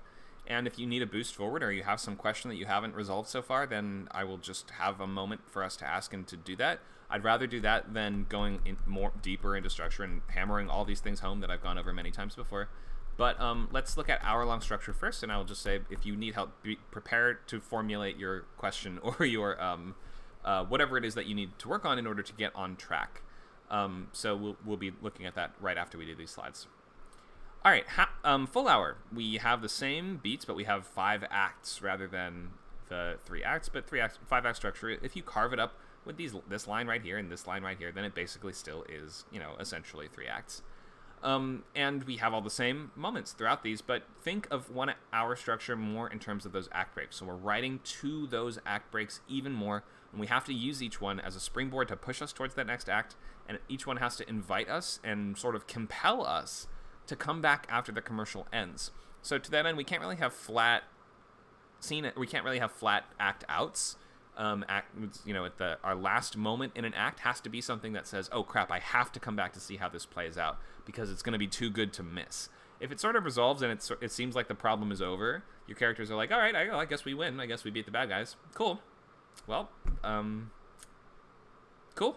And then we act out from there. There's no incentive for us to come back after the commercial break is done. Something like that might work on a later episode of, I don't know, that feels like sort of a Futurama or maybe even like a Scrubs kind of tone to me, to just be like, all right, well, it's the end of an act. Nice. And just end it there. That would be funny in a sort of subversive way, but don't do that generally. Normally we have to kind of imply a strong direction that we're going to be taking once we come back, and we are going to end our acts with a sense of urgency and direction and momentum. What do we mean by momentum? We mean story momentum, like your characters know what their goal is, they know how to go about it, and maybe they see that they have a limited amount of time to do it. A ticking clock is going to be a really strong tool to keep us moving through an hour-long pilot. In addition to that, we like to have a strong sense of progress and payoff throughout a story of any length, but especially this becomes very relevant in an hour-long pacing because some people, they kind of forget that they need to be paying things off as we go, not only working up to one payoff that's at the way end. Can somebody explain what we mean by progression and payoff and how to track it?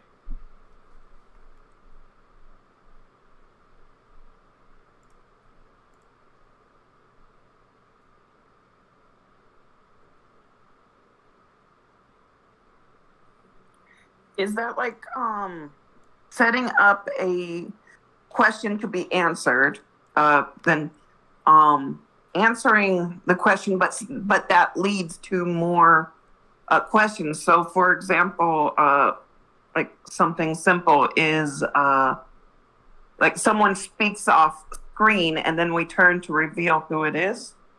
Sure, that would be like a small version of this, yeah. And I think that what you've just articulated is a good way to tackle something like a mystery type story thread, right?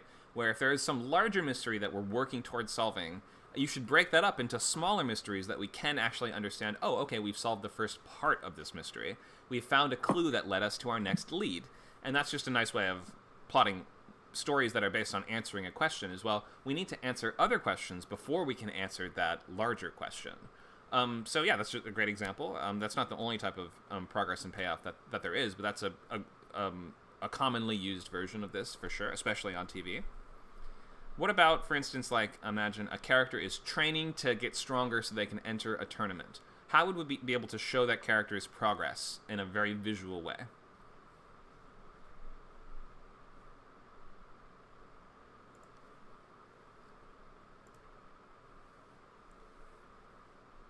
Zach says training montage. Sure, training montage. And in a training montage, I think it's helpful if we have visual symbols that show that they are getting better. What would an example be? Have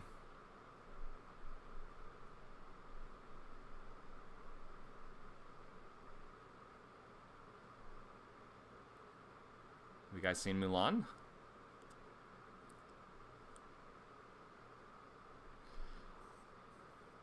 Zach says, quicker hand speed, bigger weights. Sure, we can show progressively larger weights as they are getting stronger and stronger. In appearance change, sure, so the character is actually looking different. We can see their muscles swelling as they're getting swole enough to defeat the evil. Succeeding at what they were doing, failing in the beginning, succeeding at the end. Sure, yeah, definitely. Of this. We can do that on the basis of the whole episode, or we can do that just within one montage, right? So if we do the what was she doing in Mulan? Climbing a giant pole, right? Make a man out of you. Go ahead. With just the montage,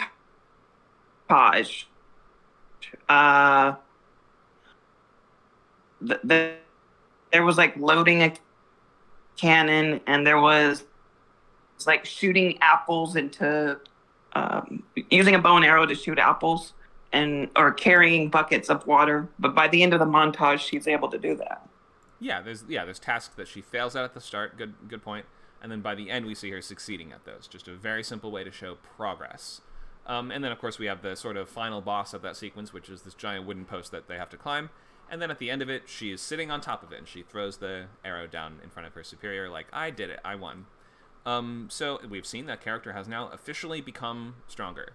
That's just a really essential thing for visual storytelling, is finding visual ways to show us that progress is being made. Now, let's think of a new example. How would we show progress that two people are becoming friends? That's something kind of abstract, right? How do we make it really clear, really visual, and how do we show that progress? Don't include any dialogue in your answers. How do we visually show that people are becoming friends? Body language, okay, sure, we could see that. So maybe this feels a little more intimate to me in a way, but it could be something like we show them at the start sitting on a bench, and then they do some hangout activities. We show another shot of them sitting on a bench. They're sitting closer together, and finally they're, this sounds more like romance, but they're actually, if we're doing a romance progression, we show them doing stuff together, show them sitting closer and closer and closer until they're touching. Sure, we could do that, for instance. Laughing together, that could be an example, yeah, especially if we establish early on, like the laughing together thing would make sense if early on one character makes a joke of some kind, right, and the other person doesn't laugh. And then later we see that they make a joke and that person, cracks up a little bit. I think we see this in The Last of Us really well, don't we? Where every time Ellie makes stupid jokes, at first Joel is just like, no, stop. And then eventually he starts to snicker, and then by the end he's like, you know what I'm in the mood for? Terrible jokes. So we see that really clear progression that way. Any other visual ways that we can show people's relationship? Judea says joking around, shaking someone's shoulder, ruffling their hair. Yeah, we can show people becoming more comfortable touching each other, or more sort of affectionate with each other, definitely. What about two people becoming enemies or starting to hate each other? Don't say beating each other up. Glaring, sure, we see some facial expressions or emotional reactions. Turning their backs to each other, yeah, we might do the opposite of the park bench thing at the beginning, right? Where if every time we see them sitting on a bench together again, we see them scoot slowly further and further away. What else?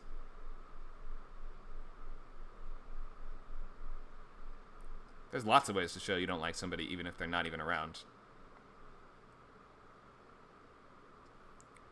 Anybody watch Succession? How does Shiv show that she starts hating Kendall after his stunt with the loudspeakers? Anybody watch this? No, not one single person watches Succession. Okay. That's all right. So Amanda read the pilot.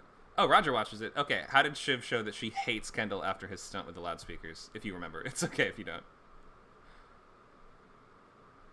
She, on that radio talk show, she says something really awful and humiliating about him. Something like that. He went on a talk show. I think that's a little later, but I mean, you are right. That does happen for sure. But directly after this, so she is, it's a big deal for her to set up this big press conference kind of thing, and her brother ruins it on purpose to sabotage her, essentially. Afterwards, she goes... he plays Rape Me on the speakers. Yeah, exactly. She goes to his office, she finds his fancy leather planner, and just spits in it, then puts it back down. No one else sees it. No one else is around. But it shows us pretty clearly what she thinks of her brother after that, I think. So you're right. Very visual, unmissably clear. You would never do that to somebody that you liked. And it's so specific. It feels so specific, it feels like something that has to have really happened, to me at least. I don't know. Every once in a while you see something in a show that you're like, somebody only wrote this in here because it has to have happened. There's a part in, I think, is it Empire? Or I think it's the show Empire, where somebody just puts, their baby is crying so much, they just put their baby in the trash. I was like, that feels too messed up to have been made up entirely. Like, I do it all the time. maybe you put your kids in the trash all the time. But for the most part, that was just like, someone must have heard of that happening or something. I don't know. I could just be crazy on that. Oh, it is on Empire. Thank you. It's because the baby's gay? How do you know a baby is gay? What? What a weird idea. Okay. Well, Zach actually watches that show, which I don't actually watch Empire, just to have seen that episode.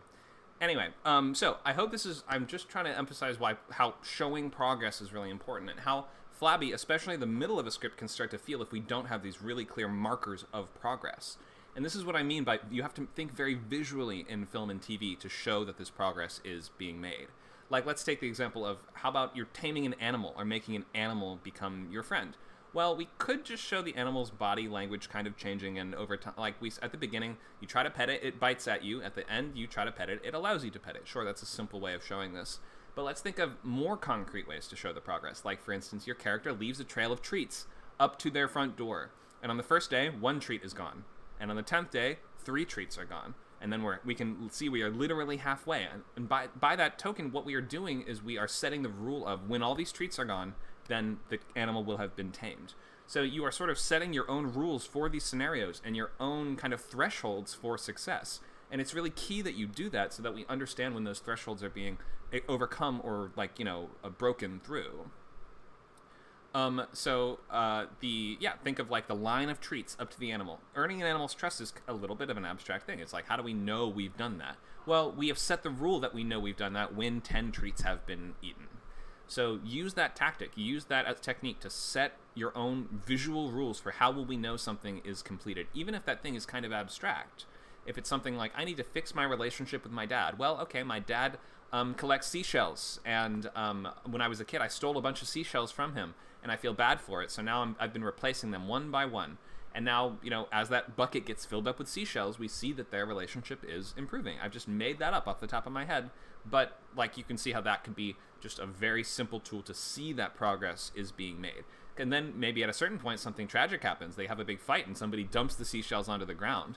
And then it starts to act not only as a marker of progress, but as a clear visual symbol for that relationship. Any other questions on plot, progress, and this sense of kind of like visual markers of progress?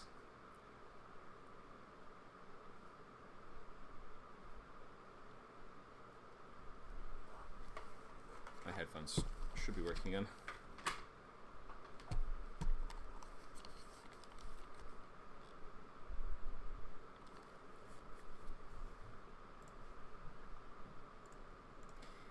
Okay, I think I'm going to, first of all, connect these headphones. Did we connect properly?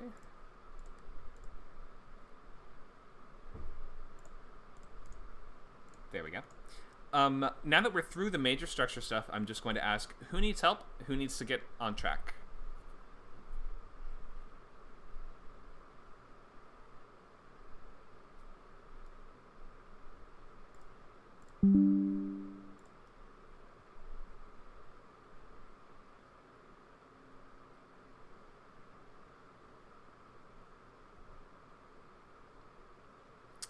Amanda asks for the logline. I mean, for anything. If you feel that you need to have some gaps filled or some questions answered to get on track for your pilot to move to the next step, which is story beats, then now's the time. We have 35 minutes left in class.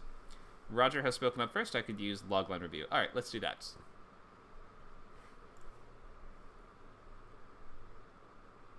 Here they are. Well, if it's okay, I put 2 pilot log lines. Sure. Like, I have 2 options. Okay.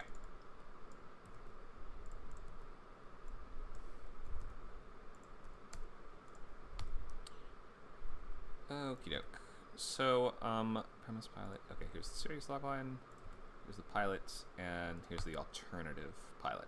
Okay, let's just read them straight through. Why don't you start with the first one? Okay, the series or pilot? We'll just start at the top. So start with series, then we'll go to pilot. Sure. To save their jobs and pensions, human employees at a behemoth tech company must up their game when their megalomaniacal CEO introduces the world's first line of sentient robot employees. Nice. Okay. Here are my 2. Go ahead. Okay. My 2 pilot log lines. Sorry, I did 2. Okay. You're After fine. being denied a promised promotion, a townie factory worker and his human coworkers frame the company's new sentient robot employees for the disappearance of a Make-A-Wish kid. Oh, okay. Or, after being denied a promised promotion, a townie factory worker attempts to murder one of the company's new sentient robot employees but shoots a fellow human instead. Whoa, okay. This is darker than I thought it would be. That's kind of who I am, so I could always use help dialing back on that too. Oh, you don't have to. I mean, dark humor is popular and funny, so if that is where you naturally go, then no need to pull back too far. But let's look at the series. Well, I did pull back on my one where the guy denied the promotion, shows up dressed as a robot and says he's now identifying as a robot. I think that's funny. I don't think it's too far. Oh, okay. Let's look at series logline. So, to save their jobs and pensions, human employees at a behemoth tech company must up their game when their megalomaniacal CEO introduces the world's first line of sentient robot employees.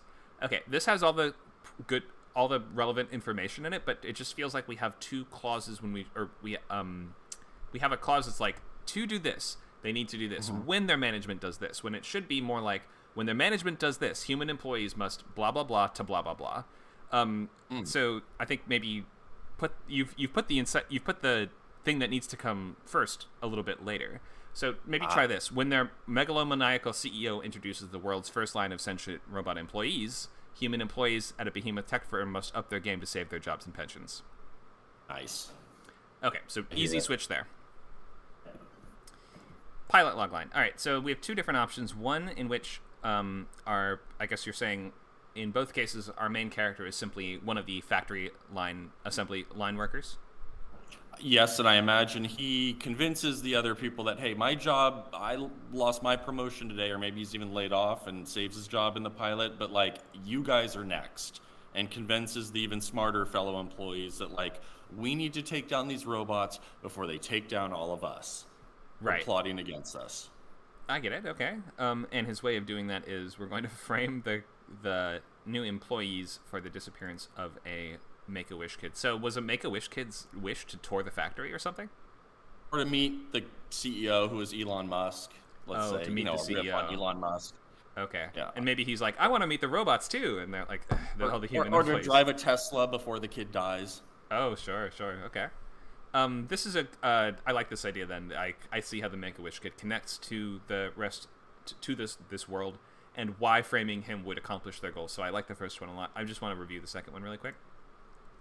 After being denied a promised promotion, a tiny factory worker attempts to murder one of the company's new sentient robot employees, but shoots a fellow human instead. Okay, that sort of more feels like your show is going to be about the humans sort of creating the problems for themselves, or like creating messes that like are they kind of bumbling and incompetent humans, I guess would be my question. I'm so glad you asked. I watch a lot of Big City Greens, and the little boy Cricket seems to create a lot of his own episodes through his own just being this hilarious, bottle rocket of a boy. You can do that. I actually wasn't sure that you asked. That's a brilliant question. I don't know. But let's think of this, though. So could that episode take place in a world where there were not robot employees? It sounds like yes.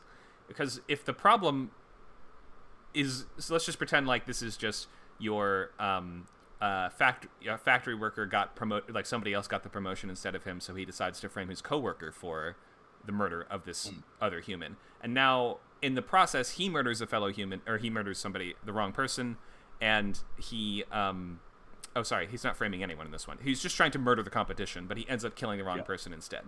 So this shooting the wrong person, and then says, no, he's just dressed as, that's not a real human. He's a crisis actor robot.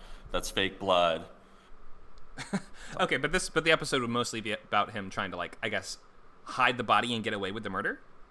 Something like that, yeah. Okay, it just doesn't feel like it's... I could maybe see this as a later in the season episode, but for a pilot, we probably want to get to the root of the problem, or the heart of this issue here, which might be, we could say, these robots are dangerous, right? And if we say, or the robots don't have the same decision-making capabilities that we have, in which case framing one of them for a child getting hurt makes a lot of sense as to why that would be the pilot, because it's just taking our sort of most key problem, which is the robots are dangerous, and we're using that as the basis of our argument against them. So I think the first one makes a lot more sense, whereas the second one feels like it could exist in a world without these robots. I think the first one takes better advantage of the factors of the elements that you have. Great. And then, of course, you can use this to touch on all kinds of interesting topics, like, do these factory line robots abide by Asimov's 3 laws? I don't think so, do they? Or like any of these other kind of robot safety things that are in the public consciousness nowadays, thanks to AI and self-driving cars and all these questions about robots and ethics and morality, I can see how those could be easily evinced and explored in this first pilot, or in that first option. Whereas the second one feels like it's more about the human's problem, and a problem that he's essentially creating for himself. Doesn't feel like we'd have to really interact with the robots to solve this problem. Okay, but he is also creating the problem in the Make-A-Wish one if he's the one kidnapping the kid. Oh, he does kidnap the kid. Yeah, I was thinking that'd be funny, but I hear what you're saying, that like, oh no, wait, they do. I think what you're saying is no, just have them do it. Like, they're the problem. You could. I mean, I guess for the first one, I was thinking that the kid went missing somehow, and then it seems like you're saying your main characters would just take advantage of the situation to blame the other ones. If you're saying that they actually are kidnapping the kid, you should maybe frame that pilot logline a little bit differently. So it's not just... Well, go ahead. What makes more sense, though, I think you're saying, though, that them taking advantage is actually... Yeah, what if they take the kid on a trip or something, and while they're out, the kid just goes missing, or, people lose track of him? It's possible to do. If Elon Musk is in charge of the field trip, I'm sure the kid could go missing. And then while he's gone, I mean, it seems like you could just use that situation to their advantage. I don't think they would have to kidnap the kid in order to make this one work. But if they are going to... Go ahead. You're saying the humans lose the kid, not the robots. What you're saying still. No, I think my understanding was that the humans were not involved in the disappearance of the kid, but the fact that he did disappear, they're going to now use to blame on the robots. But yeah, it just seems... If you wanted to blame the robots, though, I feel like humans should go look for the kid, and if you wanted to blame the robots, you might not want the kid to be found, which kind of butts up against each other. That's true. I mean, that could be sort of part of the development of the episode, right? They're like, we're going to go form a search party. Then they go out and they actually do find him. They're like, crap, now we have to... hey, let's have an extended wilderness trip, kid, and let's keep you out here for a while so we can take full advantage of the situation or something like that. So there's lots of ways that you can play this, but I guess I would just say if part of the challenge is we have to kidnap this child, then I would frame it more in those terms in the logline. So it would be, after being denied the promotion, the factory worker and his human coworkers kidnap a kid to blame on the robots rather than they just frame them, because otherwise it's not clear who actually did it. Mm-hmm. Got it. Okay, questions? Yeah. That's great. Thank you. No, that's great. Very helpful. Thanks, Roger. And in the chat, we have some interesting moral questions from Zach and Willow. How would a human frame a robot? Whom are we rooting for? I'm kind of rooting for the robots. These humans terrify me. I mean, yeah, that could be part of your fun as well. Like the fact that we come to realize by the end, maybe the robots aren't that bad, and the humans are just kind of freaking out over nothing, and they're really the kind of villains here. It's up to you how to play it. That's why I started thinking that maybe the robots are the good guys, and yeah, I've gotten a little turned around and what all these possibilities, what's best, but yeah, it's fine. Like, I would also think in comedy, it's fine to have a villain protagonist. Like, think of Always Sunny. Every episode is villain protagonist, and we love those characters. So you can have in comedy, you have this unique opportunity to have characters that are selfish, that are short-sighted, that are impulsive, that are constantly causing trouble for themselves and everyone around them. But as long as they're funny, we will forgive them. Okay, that makes it a lot easier to do. Thank you. Sure. Thanks for sharing. Who else needs help? Or has questions? Amanda says maybe we'll look at her beats if there's time. There is time. I'm still working on it. I don't know if I think it might be a little too rough. If there's no one else, I'll go through something, but let's see if there's anyone else. Sure, I can come back to you if you want. I have a question from Zach. The background stuff I did for Knave is very interesting. Be interesting to know what I put in there. Sure, we can go over just the background and gathering I did for Knave if you want. So for those who were not there for it, this was the half-hour dark comedy historical pilot that I wrote about a court jester who pulls the strings to keep things running smoothly in the court of a foolish king. Thus the title, sort of. We're sort of asking who is the knave here? Who is the real fool? Is it the licensed fool, or is it the king? In the pilot, the fool stumbles on a conspiracy to overthrow the king, brewing amidst the night staff of the castle, which is a plot he must infiltrate and neutralize from the inside.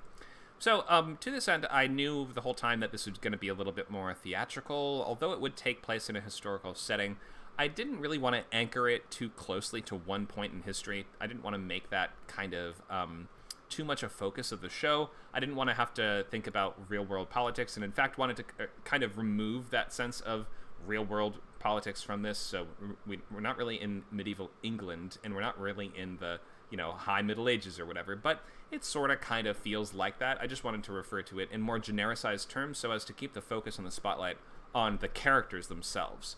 And so some movies do this too in a nice way. I think the movie Beasts of No Nation, I know it's a totally different genre, but it's a similar sort of story in that they deliberately don't say where it's taking place to kind of just make it feel like it could be any conflict in a country like a third world country like this. This could be any war like this. So I sort of wanted to do the same thing and say, is this England? Is this medieval Germany or Poland or something like that? Maybe. It's medieval Europe somewhere. So to that end, I didn't actually do too much historical research on specific eras or dates or times. All my research that I was doing was going to be on the specifics of, like, how do people do certain things in these eras? Like, what does it look like? How do the lower classes live? What does the servants' quarters look like? What are the jobs and responsibilities of the help and the entertainment in the castle? And I kind of turned my focus of this information gathering to the minutia of day-to-day life rather than grander, bigger elements of the world building that you might think. So I would look up things like, what were the different areas of a castle, and maybe what would those areas look and feel like, and what would be in them? Where does the knave stay? Where are different people's chambers in the castle grounds? Some characters have very interesting kind of roles that are sort of halfway between the upstairs and the downstairs. The upstairs being the nobles and the royalty, the people in charge, and the downstairs being the servants, basically. And like the knave, for instance, occupies a very interesting middle ground between those two things. So I thought that was cool to look into. I did a lot of research on the different rooms of the castle and the different places that I'd want to explore to get the full sense of the tactile physicality of this place. I mean, you want to think like the roofs are leaking, there's birds that get inside the castle, there's like wild animals that get in sometimes, there's it's a cold and drafty place. It's got lots of different sub-locations within it. Each one has its own sort of atmosphere and lighting and look and feel to it. We have the curtain wall, the gatehouse, bailey, stables, bakehouse, and inside there's many different rooms too. I wanted to, as much as possible, have this all take place within the same castle, and because of that, had to take absolute full advantage of all the different rooms that we would have access to. Bedchambers and boudoirs, and what is the difference between that? Is it boudoir? I actually don't know how to pronounce that. In any case, so a lot of this was just figuring out, how does life in a castle work from day to day? Who are the different important people there, and what would their kind of roles be in relationships to each other? I wasn't really looking at historical events or rulers or dynasties or anything like that. I was looking at the smaller scale. What is day-to-day life like? And also, of course, just taking bits and pieces of what I would call courtly wisdom. So I wanted to work through, the idea behind this story was to have a character that is very well versed in what I call courtly wisdom, which is kind of the various little sayings and pieces of advice and guidance that the advisor of a king would just have access to from many years spent around rulers and able to see all their mistakes and all the things that they do wrong day by day. So in reading books and historical articles and things like this, I would just gather little sayings and little aphorisms, and I would find ways to rephrase them so that my characters can put their own spin on it and sort of think of it in their own terms. I didn't even get to use absolutely everything. There were some that I didn't get to, but I just took a lot of quotes. C.S. Lewis was a really good source of quotes for this, and just took these little bits of courtly wisdom and put them in the mouths of the characters in their own ways. Didn't really get to this. I kind of wanted to find a place to bring up this idea of personalization distorting the value of property, which I thought was very cool and is something that not a lot of people think of. But here, I'm just going to say this because as we wait for somebody else to bring up a question or any help that they need. But a lot of people think that if they get very wealthy, their idea of value kind of distorts in the sense that they're like, I got this multi-million-dollar house and I spent $25,000 on a cigar bar. Of course that's going to massively increase the value of my house, right? But then they go to sell it and they realize that nobody wants to buy a house that has a $25,000 cigar bar in it, because that's not something that they value. That's something that the original owner valued. And now that it's there, it becomes harder to get rid of. And the things that were important to you are so unimportant to the next person that you think that it will be worth more than it really is. I always just thought that was an interesting way of kind of like looking at how people's minds of different wealth levels work. And I wanted to find a way to get that into the show. I didn't find a way to, but these are the sort of examples of like bits of wisdom that I wanted to find ways for the characters to articulate. Zach says he's having to do the exact thing with his parents' house. Oh god, did they put in a bunch of stuff that only appeals to them? Now you have to put in work to get rid of it? That's so funny.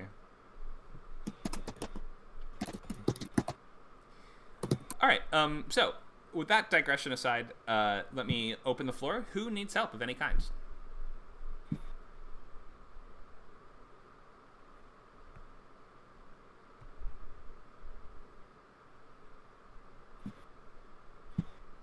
Zach says there's a 60s vinyl player in a cabinet. Does that come with the house?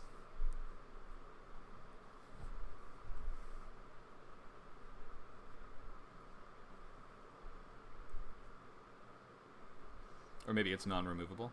Oh, you want to get rid of it? Value of £10. Okay. For a vinyl player from the 60s? Dang. Just £10 for that? What a shame. All right, floor is open. Does anyone need help of any kind with their logline or story beats or brainstorming or questions they have on anything we've talked about today? Oh, no, go ahead, Paul. Thank you. Yeah, I had a question about coming up with, like, I guess more creative problems for the characters to kind of face in like a show that's supposed to go on for a while, right? More creative problems for your characters to face. Yeah, this is probably going to come down to having a better villain, but go ahead, you can elaborate more if you'd like. Yeah, like I guess like if I'm having problems in coming up with more things to happen over a long period of time, you know what I mean? Meaning a whole hour, or you mean like over years of a show? Yeah, over years of a show. Okay. Well, because we're only writing pilots here, we don't have to come up with what... The nice thing is you can release yourself of having to do that, which is the nice thing of doing this is we don't have to have the answers. You don't have to know anything beyond even like a kind of vague idea of the first season. But like when you are pitching a show, you're going to have pilot. If the pilot is an absolute knock out of the park amazing script, maybe people will ask to see a show Bible, and that will include like maybe a couple ideas for later episodes in the season, or if it's a premise-based show, you're going to basically give us the trajectory of the first season and maybe like a sentence each on like the next 3, I guess, if you really want to. But you really don't have to solve those problems at this stage for the most part, which is that's the nice thing. But to give a better answer, I would say this is probably going to come down to your villain. And the fact, if you can't come up with interesting and tough enough problems for your heroes to have to overcome, you probably haven't chosen a villain that's formidable enough. Or is the problem that you don't have a central villain? It's not like a central villain over the course of this thing. It's not. Okay, so what's the conflict? It's sort of like a bunch of different factions up against one another. Okay. I guess now that I'm thinking about it, I could make like them all sort of led by certain characters who are each other's villains. You could. I don't know. Yeah. Yeah, that's how I would maybe think of it. If you're saying it's an ensemble, I guess. Yeah, sort of like a Game of Thrones type thing. Okay, well, yeah, those characters are directly opposing each other, even if there's not like a bad guy, right? Because everyone's kind of bad if you're doing it like that. But they have people that they have enemies, even if there is not a villain for the show. So chances are you need to make their enemies more formidable. And if their enemies are more clever and are more competent and are more powerful in a way, it's going to force your characters to become more creative to solve those problems. Basically, you want to come up with the impossible situation first. You know, they're laying siege to our castle. They have 100 catapults and 5 trolls and 5 giants on their side. I don't see any way that we can defeat the siege with force of arms. Well, it's going to force your characters to then come up with a different solution that's not force of arms, right? And it may require characters with different skill sets to come to the forefront, and maybe our only negotiator that we have access to is a terrible negotiator, right? It's a drunken king. How is the alcoholic king going to possibly negotiate his way out of this one? Well, we're going to have to tutor the king in diplomacy. See how just by creating an impossible situation to solve and giving your characters inadequate tools to solve it forces you to not only come up with solutions, but to come up with solutions that would be great scenes. Yeah. So that's my just basic guidance there is if you aren't coming up with interesting problems for your characters, chances are the forces they're up against are not strong enough or competent enough or intelligent enough. All right, I appreciate that. Thank you. Sure, I hope that's helpful.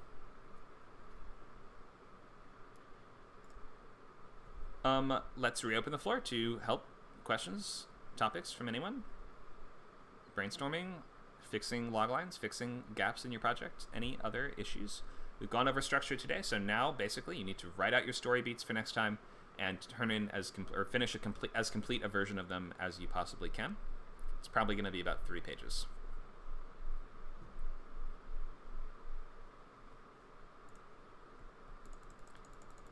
I guess I'll just leave the homework slide up.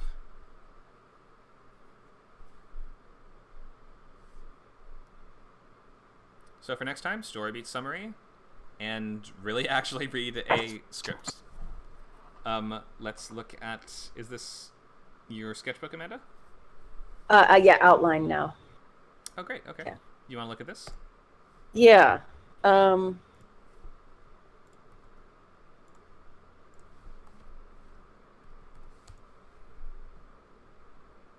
Are you still there? So I just have the log line there, and then so I'll just, it's not in quite nice enough format to have you, to make you read it through it.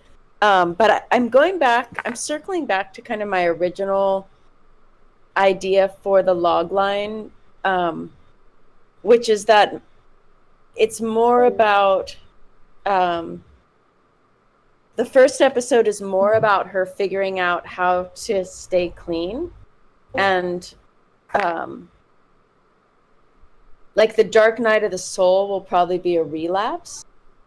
And then the finale will be her finding the unplugged club.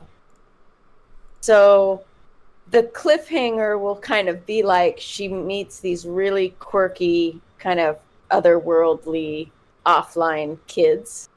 And like maybe the goal that she's trying to achieve in this first episode, she doesn't achieve it, but she finds this club, and now maybe she'll achieve it, like some sort of cliffhanger. So let's see. Wait, I'm sorry. So you're saying that she doesn't even meet the other characters until when? Till the end. She doesn't even meet the cast of the show until the end?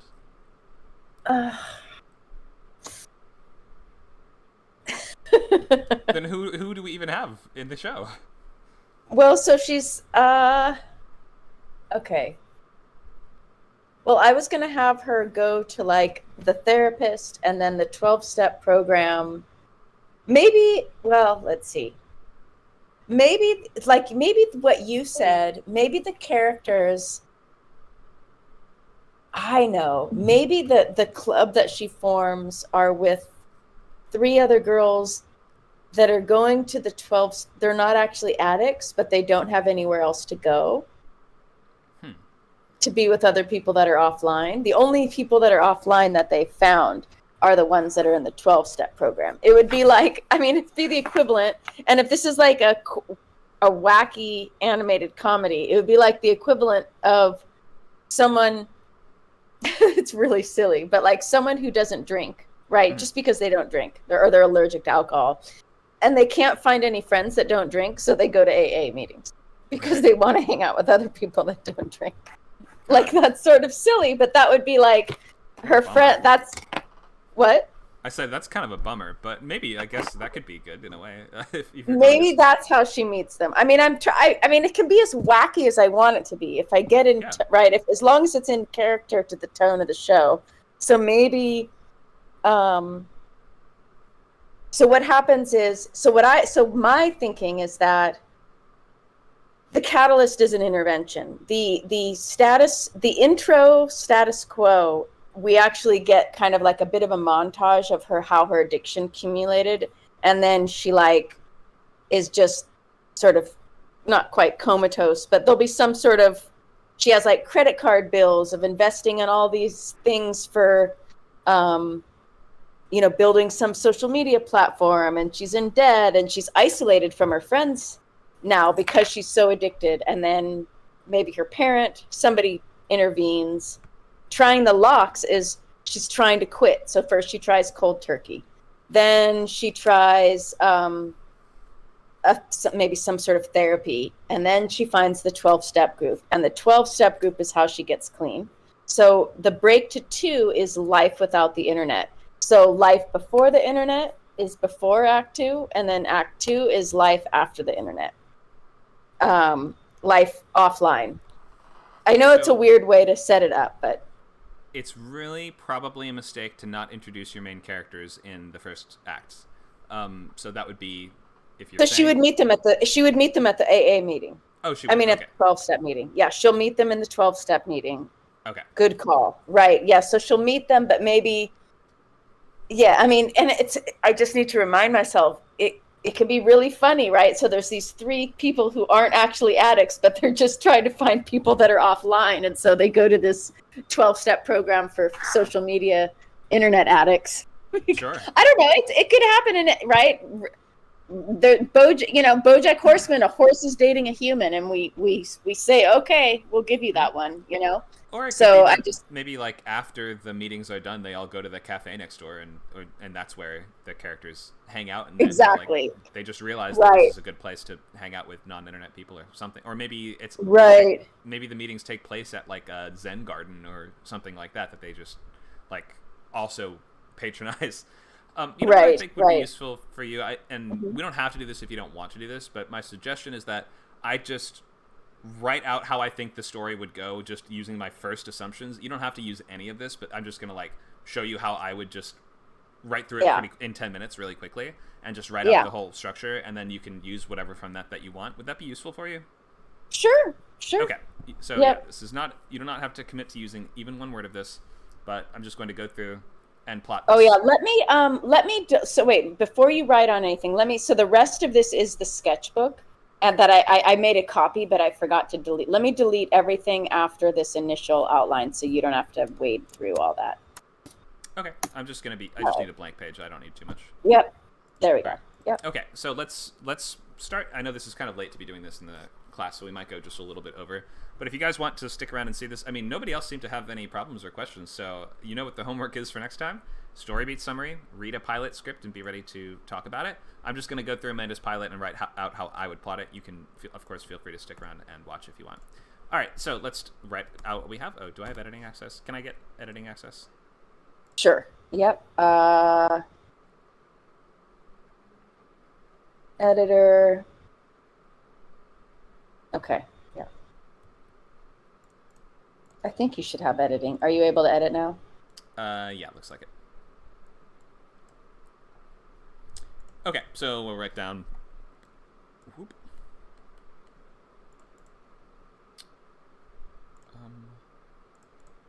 Did I zoom in too much? Here it is. There we go. I can see it now. Okay. So we have Act 1. Whoops. Act 2. Act 3. And let's put down our bullet points. 1, 2, 3, 4, 5. We have 5 bullet points under each act. Mm-hmm. Oh, yeah. I remember we did this with my other pilot, too, with the wizard, the alcoholic wizard. I am a little caught on these alcoholic characters. Oh, okay. So I'm just going to go straight through, and I might stop to ask you questions now and again. It's okay if this isn't close to your actual vision of this. I just want to do this for the purpose of getting from beginning to end and showing you how I would introduce everything. Right. Okay, so let's make this a little bigger. And we will, let me just start at the top here. Okay. I know I just said all this about how you need a villain. In this show, you may not exactly need one, but in this, we need to make sure the problem is bad enough. All right, so I'm just going to go straight through. I'm not going to think too hard about this or spend too much time making this good, but I'm just going to sort of do my best. All right, so let's look at the things that we know we need to have. So main character, oops, why does it keep doing that? What is your main character's name? Say MC for now. Okay. I don't really want to call them MC, so we'll just pick, how about Marley? That starts with an M. I don't know. We're just going to pick a name. Okay. So let's see Marley at a low point. She's, we see the worst of her internet, or what do we call it, social media addiction. She rides home on the bus. Everyone is talking about summer plans. She's just obsessively refreshing Instagram, etc. Yeah. Doesn't have any plans coming up for the summer. They're like, what are your plans? She's like, right here. What are your plans? What do you mean? Points at phone. That sort of thing. Comes in, or she's, all excited about, or she keeps refreshing again and again to see if some post she got liked by the person that she wanted to like it or something like that. Yeah. She comes inside. All right, let's actually sort of make this the same scene. She comes home. The person whom she wanted to like her post has unfollowed her. She has a breakdown. Okay, we're then going to skip ahead to, or let's make that your cold open. So then we do opening credits. And when we return, it's going to be like a couple weeks or maybe like a few months. Let's say it's the start of the new school year. So start of new school year. And after months of therapy, or let's just do a scene. I'm just gonna pick the generic choices for now. You can make this more specific as you need. But we'll say Marley with mom at breakfast table. After a year of therapy, are you ready to start making some big changes? And she's like, yeah. And breaks phone. Then we go to school, and we see now she's going to have to live. Now she's going to commit to not being online anymore. She tries to get through a day. Everyone is gossiping about stuff they have seen online. Some new streaming show everyone is referencing. A big party coming up in the woods. And let's maybe just backfill a little bit, and we'll say that the one she wanted to like her post was some guy that she likes. Let's just pick. That's what I actually have going. That's actually the thing that I was going to have. That's funny. I mean, not funny, but yeah, that's exactly what I was going to do, is have it be related to a guy. And that's how, yeah. Okay, I'm just going to call him Chad for now because it's the dumbest name ever. And it's Chad, I was going to have it be Todd. Okay. So a big party coming up in the woods, or let's say Todd is throwing a big party, bonfire party. She finds out she must learn where it's going to be, but then learns it will only be shared on Snapchat. So then we're going to meet the other characters, and we're probably going to want to have gotten glimpses of them through these first couple scenes. We're going to want to have like a moment with one of them on the bus. Community does this really well. We kind of bump into the other characters on our way to gathering them all together, but we're going to really gather them all together at the end of the first act.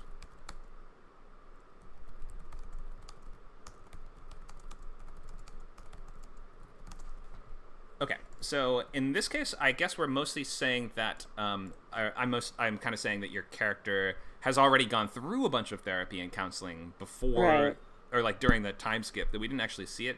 Maybe now and again you can have brief flashbacks to it, but in any case, she is committed to this journey of I'm going cold turkey. Cold turkey is how she's going to approach this year. This is the year of healing, the year of me. So that's how she's going to kind of approach this. But then the first thing she learns is that, oh my God, the party that I have to go to is only being organized on Snapchat. So then she's very devastated to learn she's basically not going to be able to find out where it is.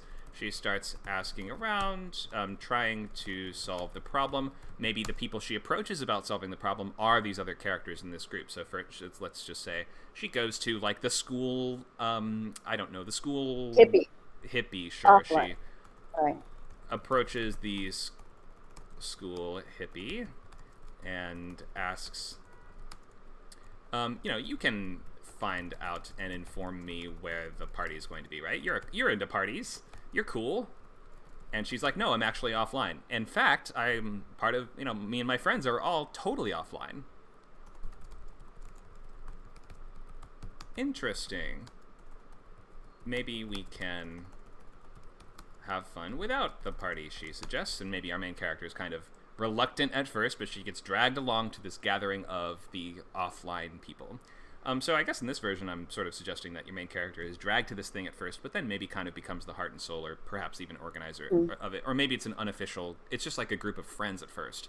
But then from here, she's like, oh, now that I understand, wait a minute, none of you guys use online stuff? Holy crap, I know what we can do instead of the party. This will distract me from it. She organizes it into an official school club with a... don't they have chaperones for school clubs? Chaperone, classroom, official meeting times, etc. And she's like, guess what, everybody? This is the first official meeting of the non-online people. Unplugged. Of the Unplugged committee, or whatever. Yeah, okay.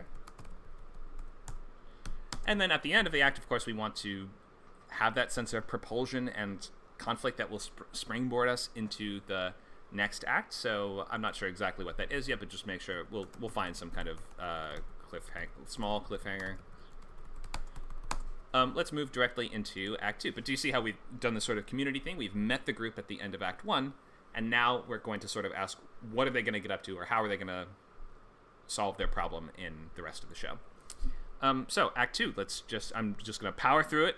I'm not thinking too hard about this, so you can change whatever you need to make this actually work. So let's brainstorm activities we can do entirely offline. And that'll just be a fun, let's all introduce ourselves and say your favorite offline activity to do. Not drugs. That isn't drugs. But when the kids start doing virtual reality stuff, they're going to take mushrooms. Okay. Sure. But I imagine that for our very first meeting, they probably want to be more careful about. They'd be a little more careful, yeah. Yeah. Okay, so if we're going to get to know everybody in the group, introduce yourself, say your name, and what's your favorite offline thing to do. That would just be a nice way to meet all the characters. Get to know the club. And then we're going to run into this problem of, hey, it seems like we can maybe be friends. Well, yeah, actually, let's maybe send them out on their first kind of outing. They do something unbearably lame at first. I don't know. How about knitting in a field? I'm just picking a thing. That's fine. Yeah. Some people might not think that's very lame, but in any case, let's pick knitting in a field. And as they're knitting in a field, they watch a bunch of convertibles drive by of popular kids.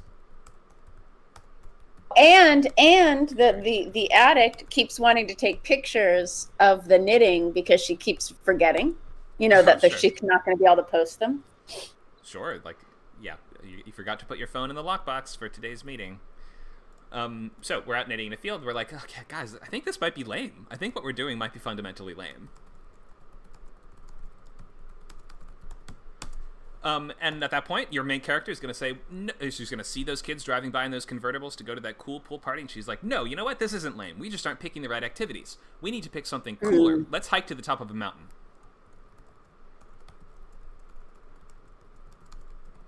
For a camping trip. Guys, nobody goes camping anymore. This could be so fun. We live in the middle of Manhattan or wherever it is that they live. So, we never get the chance to do this. This will be such a good bonding activity. Convinces everybody we're going to go ahead to the mountaintop for a camping trip. So let's go ahead and send them off doing that. They're like, okay, forget the party. We suit up. We head into the mountains. Wouldn't this be easier with Google Maps, etc.? Yes, it would, but we don't care. So they obviously they navigate to this, And they're gonna get lost. Well, they could get lost. Yeah, exactly. So first things first, we have to get to the camping site. We're already lost, and you're saying we can't even bring up GPS. Your main character's Right, like, that's right. We have to commit. We committed to this. But we're lost, ... And then let's just end with them lost in the woods at the end of this act. So we get to, they're like, are you sure this is the campsite? It's like a creepy old Evil Dead cabin. They're like, yeah, I think this is it. We walk into the woods a little ways. We're like, I don't see a trail. And then maybe we see fireworks in the distance. Oh my god, they said there'd be fireworks at the lake party. They must be having so much fun over there. Because Chad is a firework salesman or specialist or something like that. He goes out of town to get the coolest fireworks. They see them off in the distance, some reminder of the fun they could be having, and then they realize, holy crap, we are totally lost. Okay, so Act 3, we start with them in the woods. And so our main character is going to start by saying, no, we're not lost. Let's just have our fun here. Let's just make a little fire on our own. Make a little fire. We don't need a campsite. Make our own campsite. It's just miserable. We don't need bug spray. We'll make our own bug spray. We're geniuses. We have, people got by for thousands of years without any bug spray, right? Yeah. So we turn it into like a little camping trip. She's like, okay, I don't have a guitar, but I can make my own guitar. Guys, isn't it creative and fun the way that I'm tackling this problem? And so we're basically miserable, shivering in the woods. And this is going to lead to a sort of crisis moment for your characters. And we're basically going to want to work towards this all is lost very early on, right? So let's just lead from shivering in the woods right to your kind of all is lost moment, which is going to be one of these characters says, this sucks. We can't just live without the internet ever. We actually might die without it today unless we get back to civilization. We're screwed, but your main character insists. So Marley insists, we have to do this. We have to stick this out. Are we unplugged or aren't we? And they have to, raise a bunch of reasonable objections to this, and this argument is going to leave with this question of, can this club stay intact? Is it possible? This is the all is lost. Now we're going to go right into your pit of despair, so it's only going to be one scene in half an hour pilot like this. So our pit of despair is your main character on the verge of relapse. So maybe it's something like one of them goes and wanders off on her own and is like, I'm leaving. And your main character has to rush after her. She gets even more lost.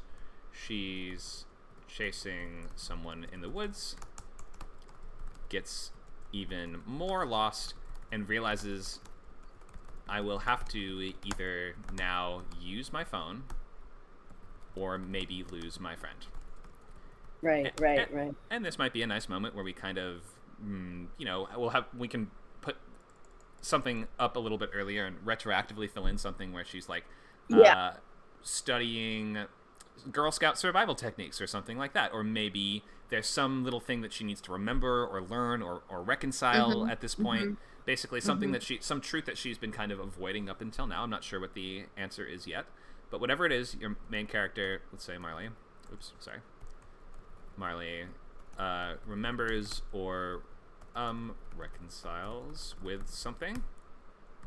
As a result, she knows how to find and rescue her friend, or I don't know, get them water to drink before they die of dehydration or whatever it is in the in this crisis scenario. So she rushes to save her friend, and now they are going to crash the lake party to show them all how much fun they had without them. Or maybe it could be something like, while we're in the woods, we see that the fireworks are starting to cause a forest fire. They're starting to cause a problem, and now we need to rush to the party to warn them to stop setting those off. So we have some urgent reason we need to now. We want to go and meet up with the other kids again at the end. So maybe it's like, the sparks are risking a forest fire. We will have to rush back and stop the other kids. And your finale is going to be, we gather the team. Maybe something that they have that's offline related allows them to put out the fire. I don't know what that is, but that's a good point. Something that only you'd have if you're trying to live an offline life. Like maybe this is a different, this would change other beats, but they actually have the paper maps to start a fire. Like if they were freezing, right? Let's say they were freezing and they're like, oh my God, we actually have paper to light, if we hadn't, gone offline, we wouldn't have had this. We wouldn't have been able to solve the problem that was caused by the offline.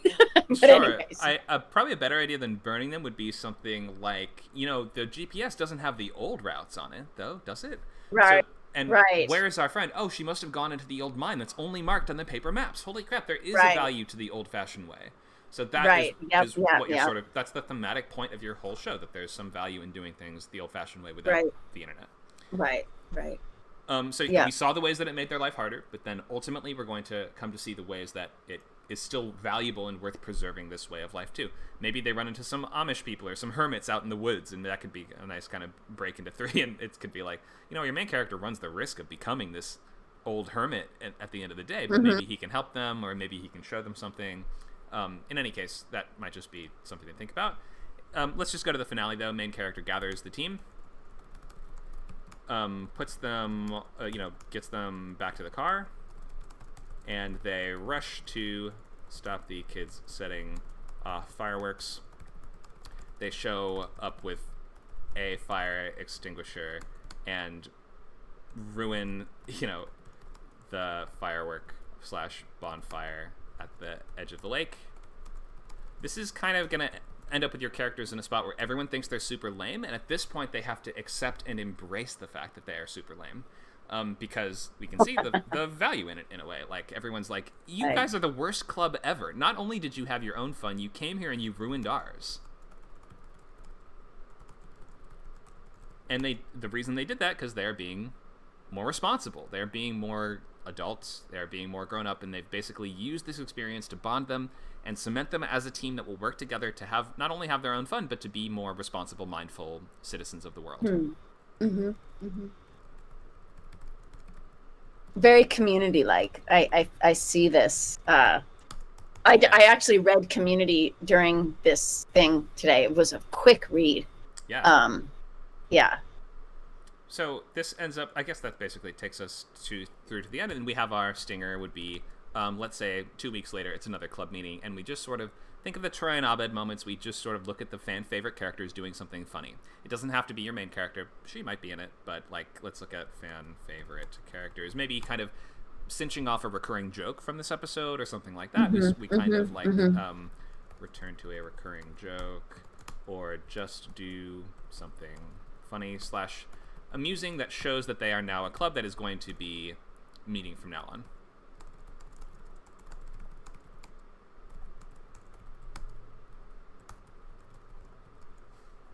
And yes, I see what you're saying. Yes, yeah, but we lean into it.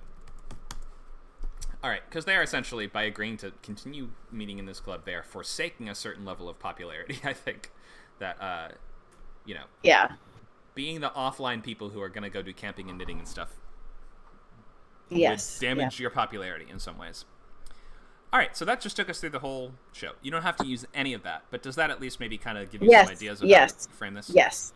Yep, very helpful. Cool. Questions? Not right now, but maybe for next week. Okay, sounds good. So basically, the last thing I wanted to emphasize is, so if we start this by trying to get Chad's approval or attention, this has to end with her rejecting Chad's approval or attention to show that she has grown beyond it. That will be our sign of progress, right?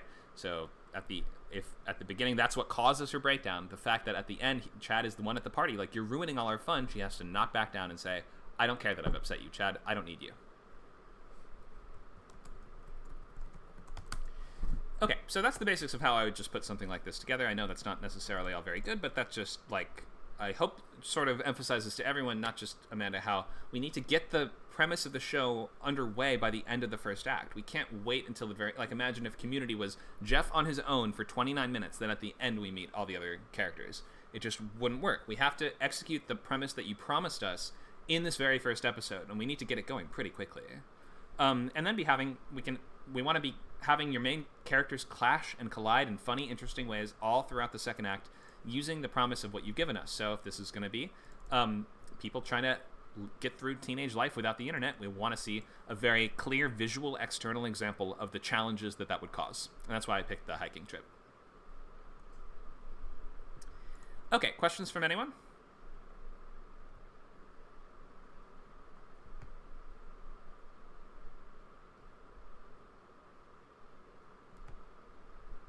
Everyone feel good about the next step?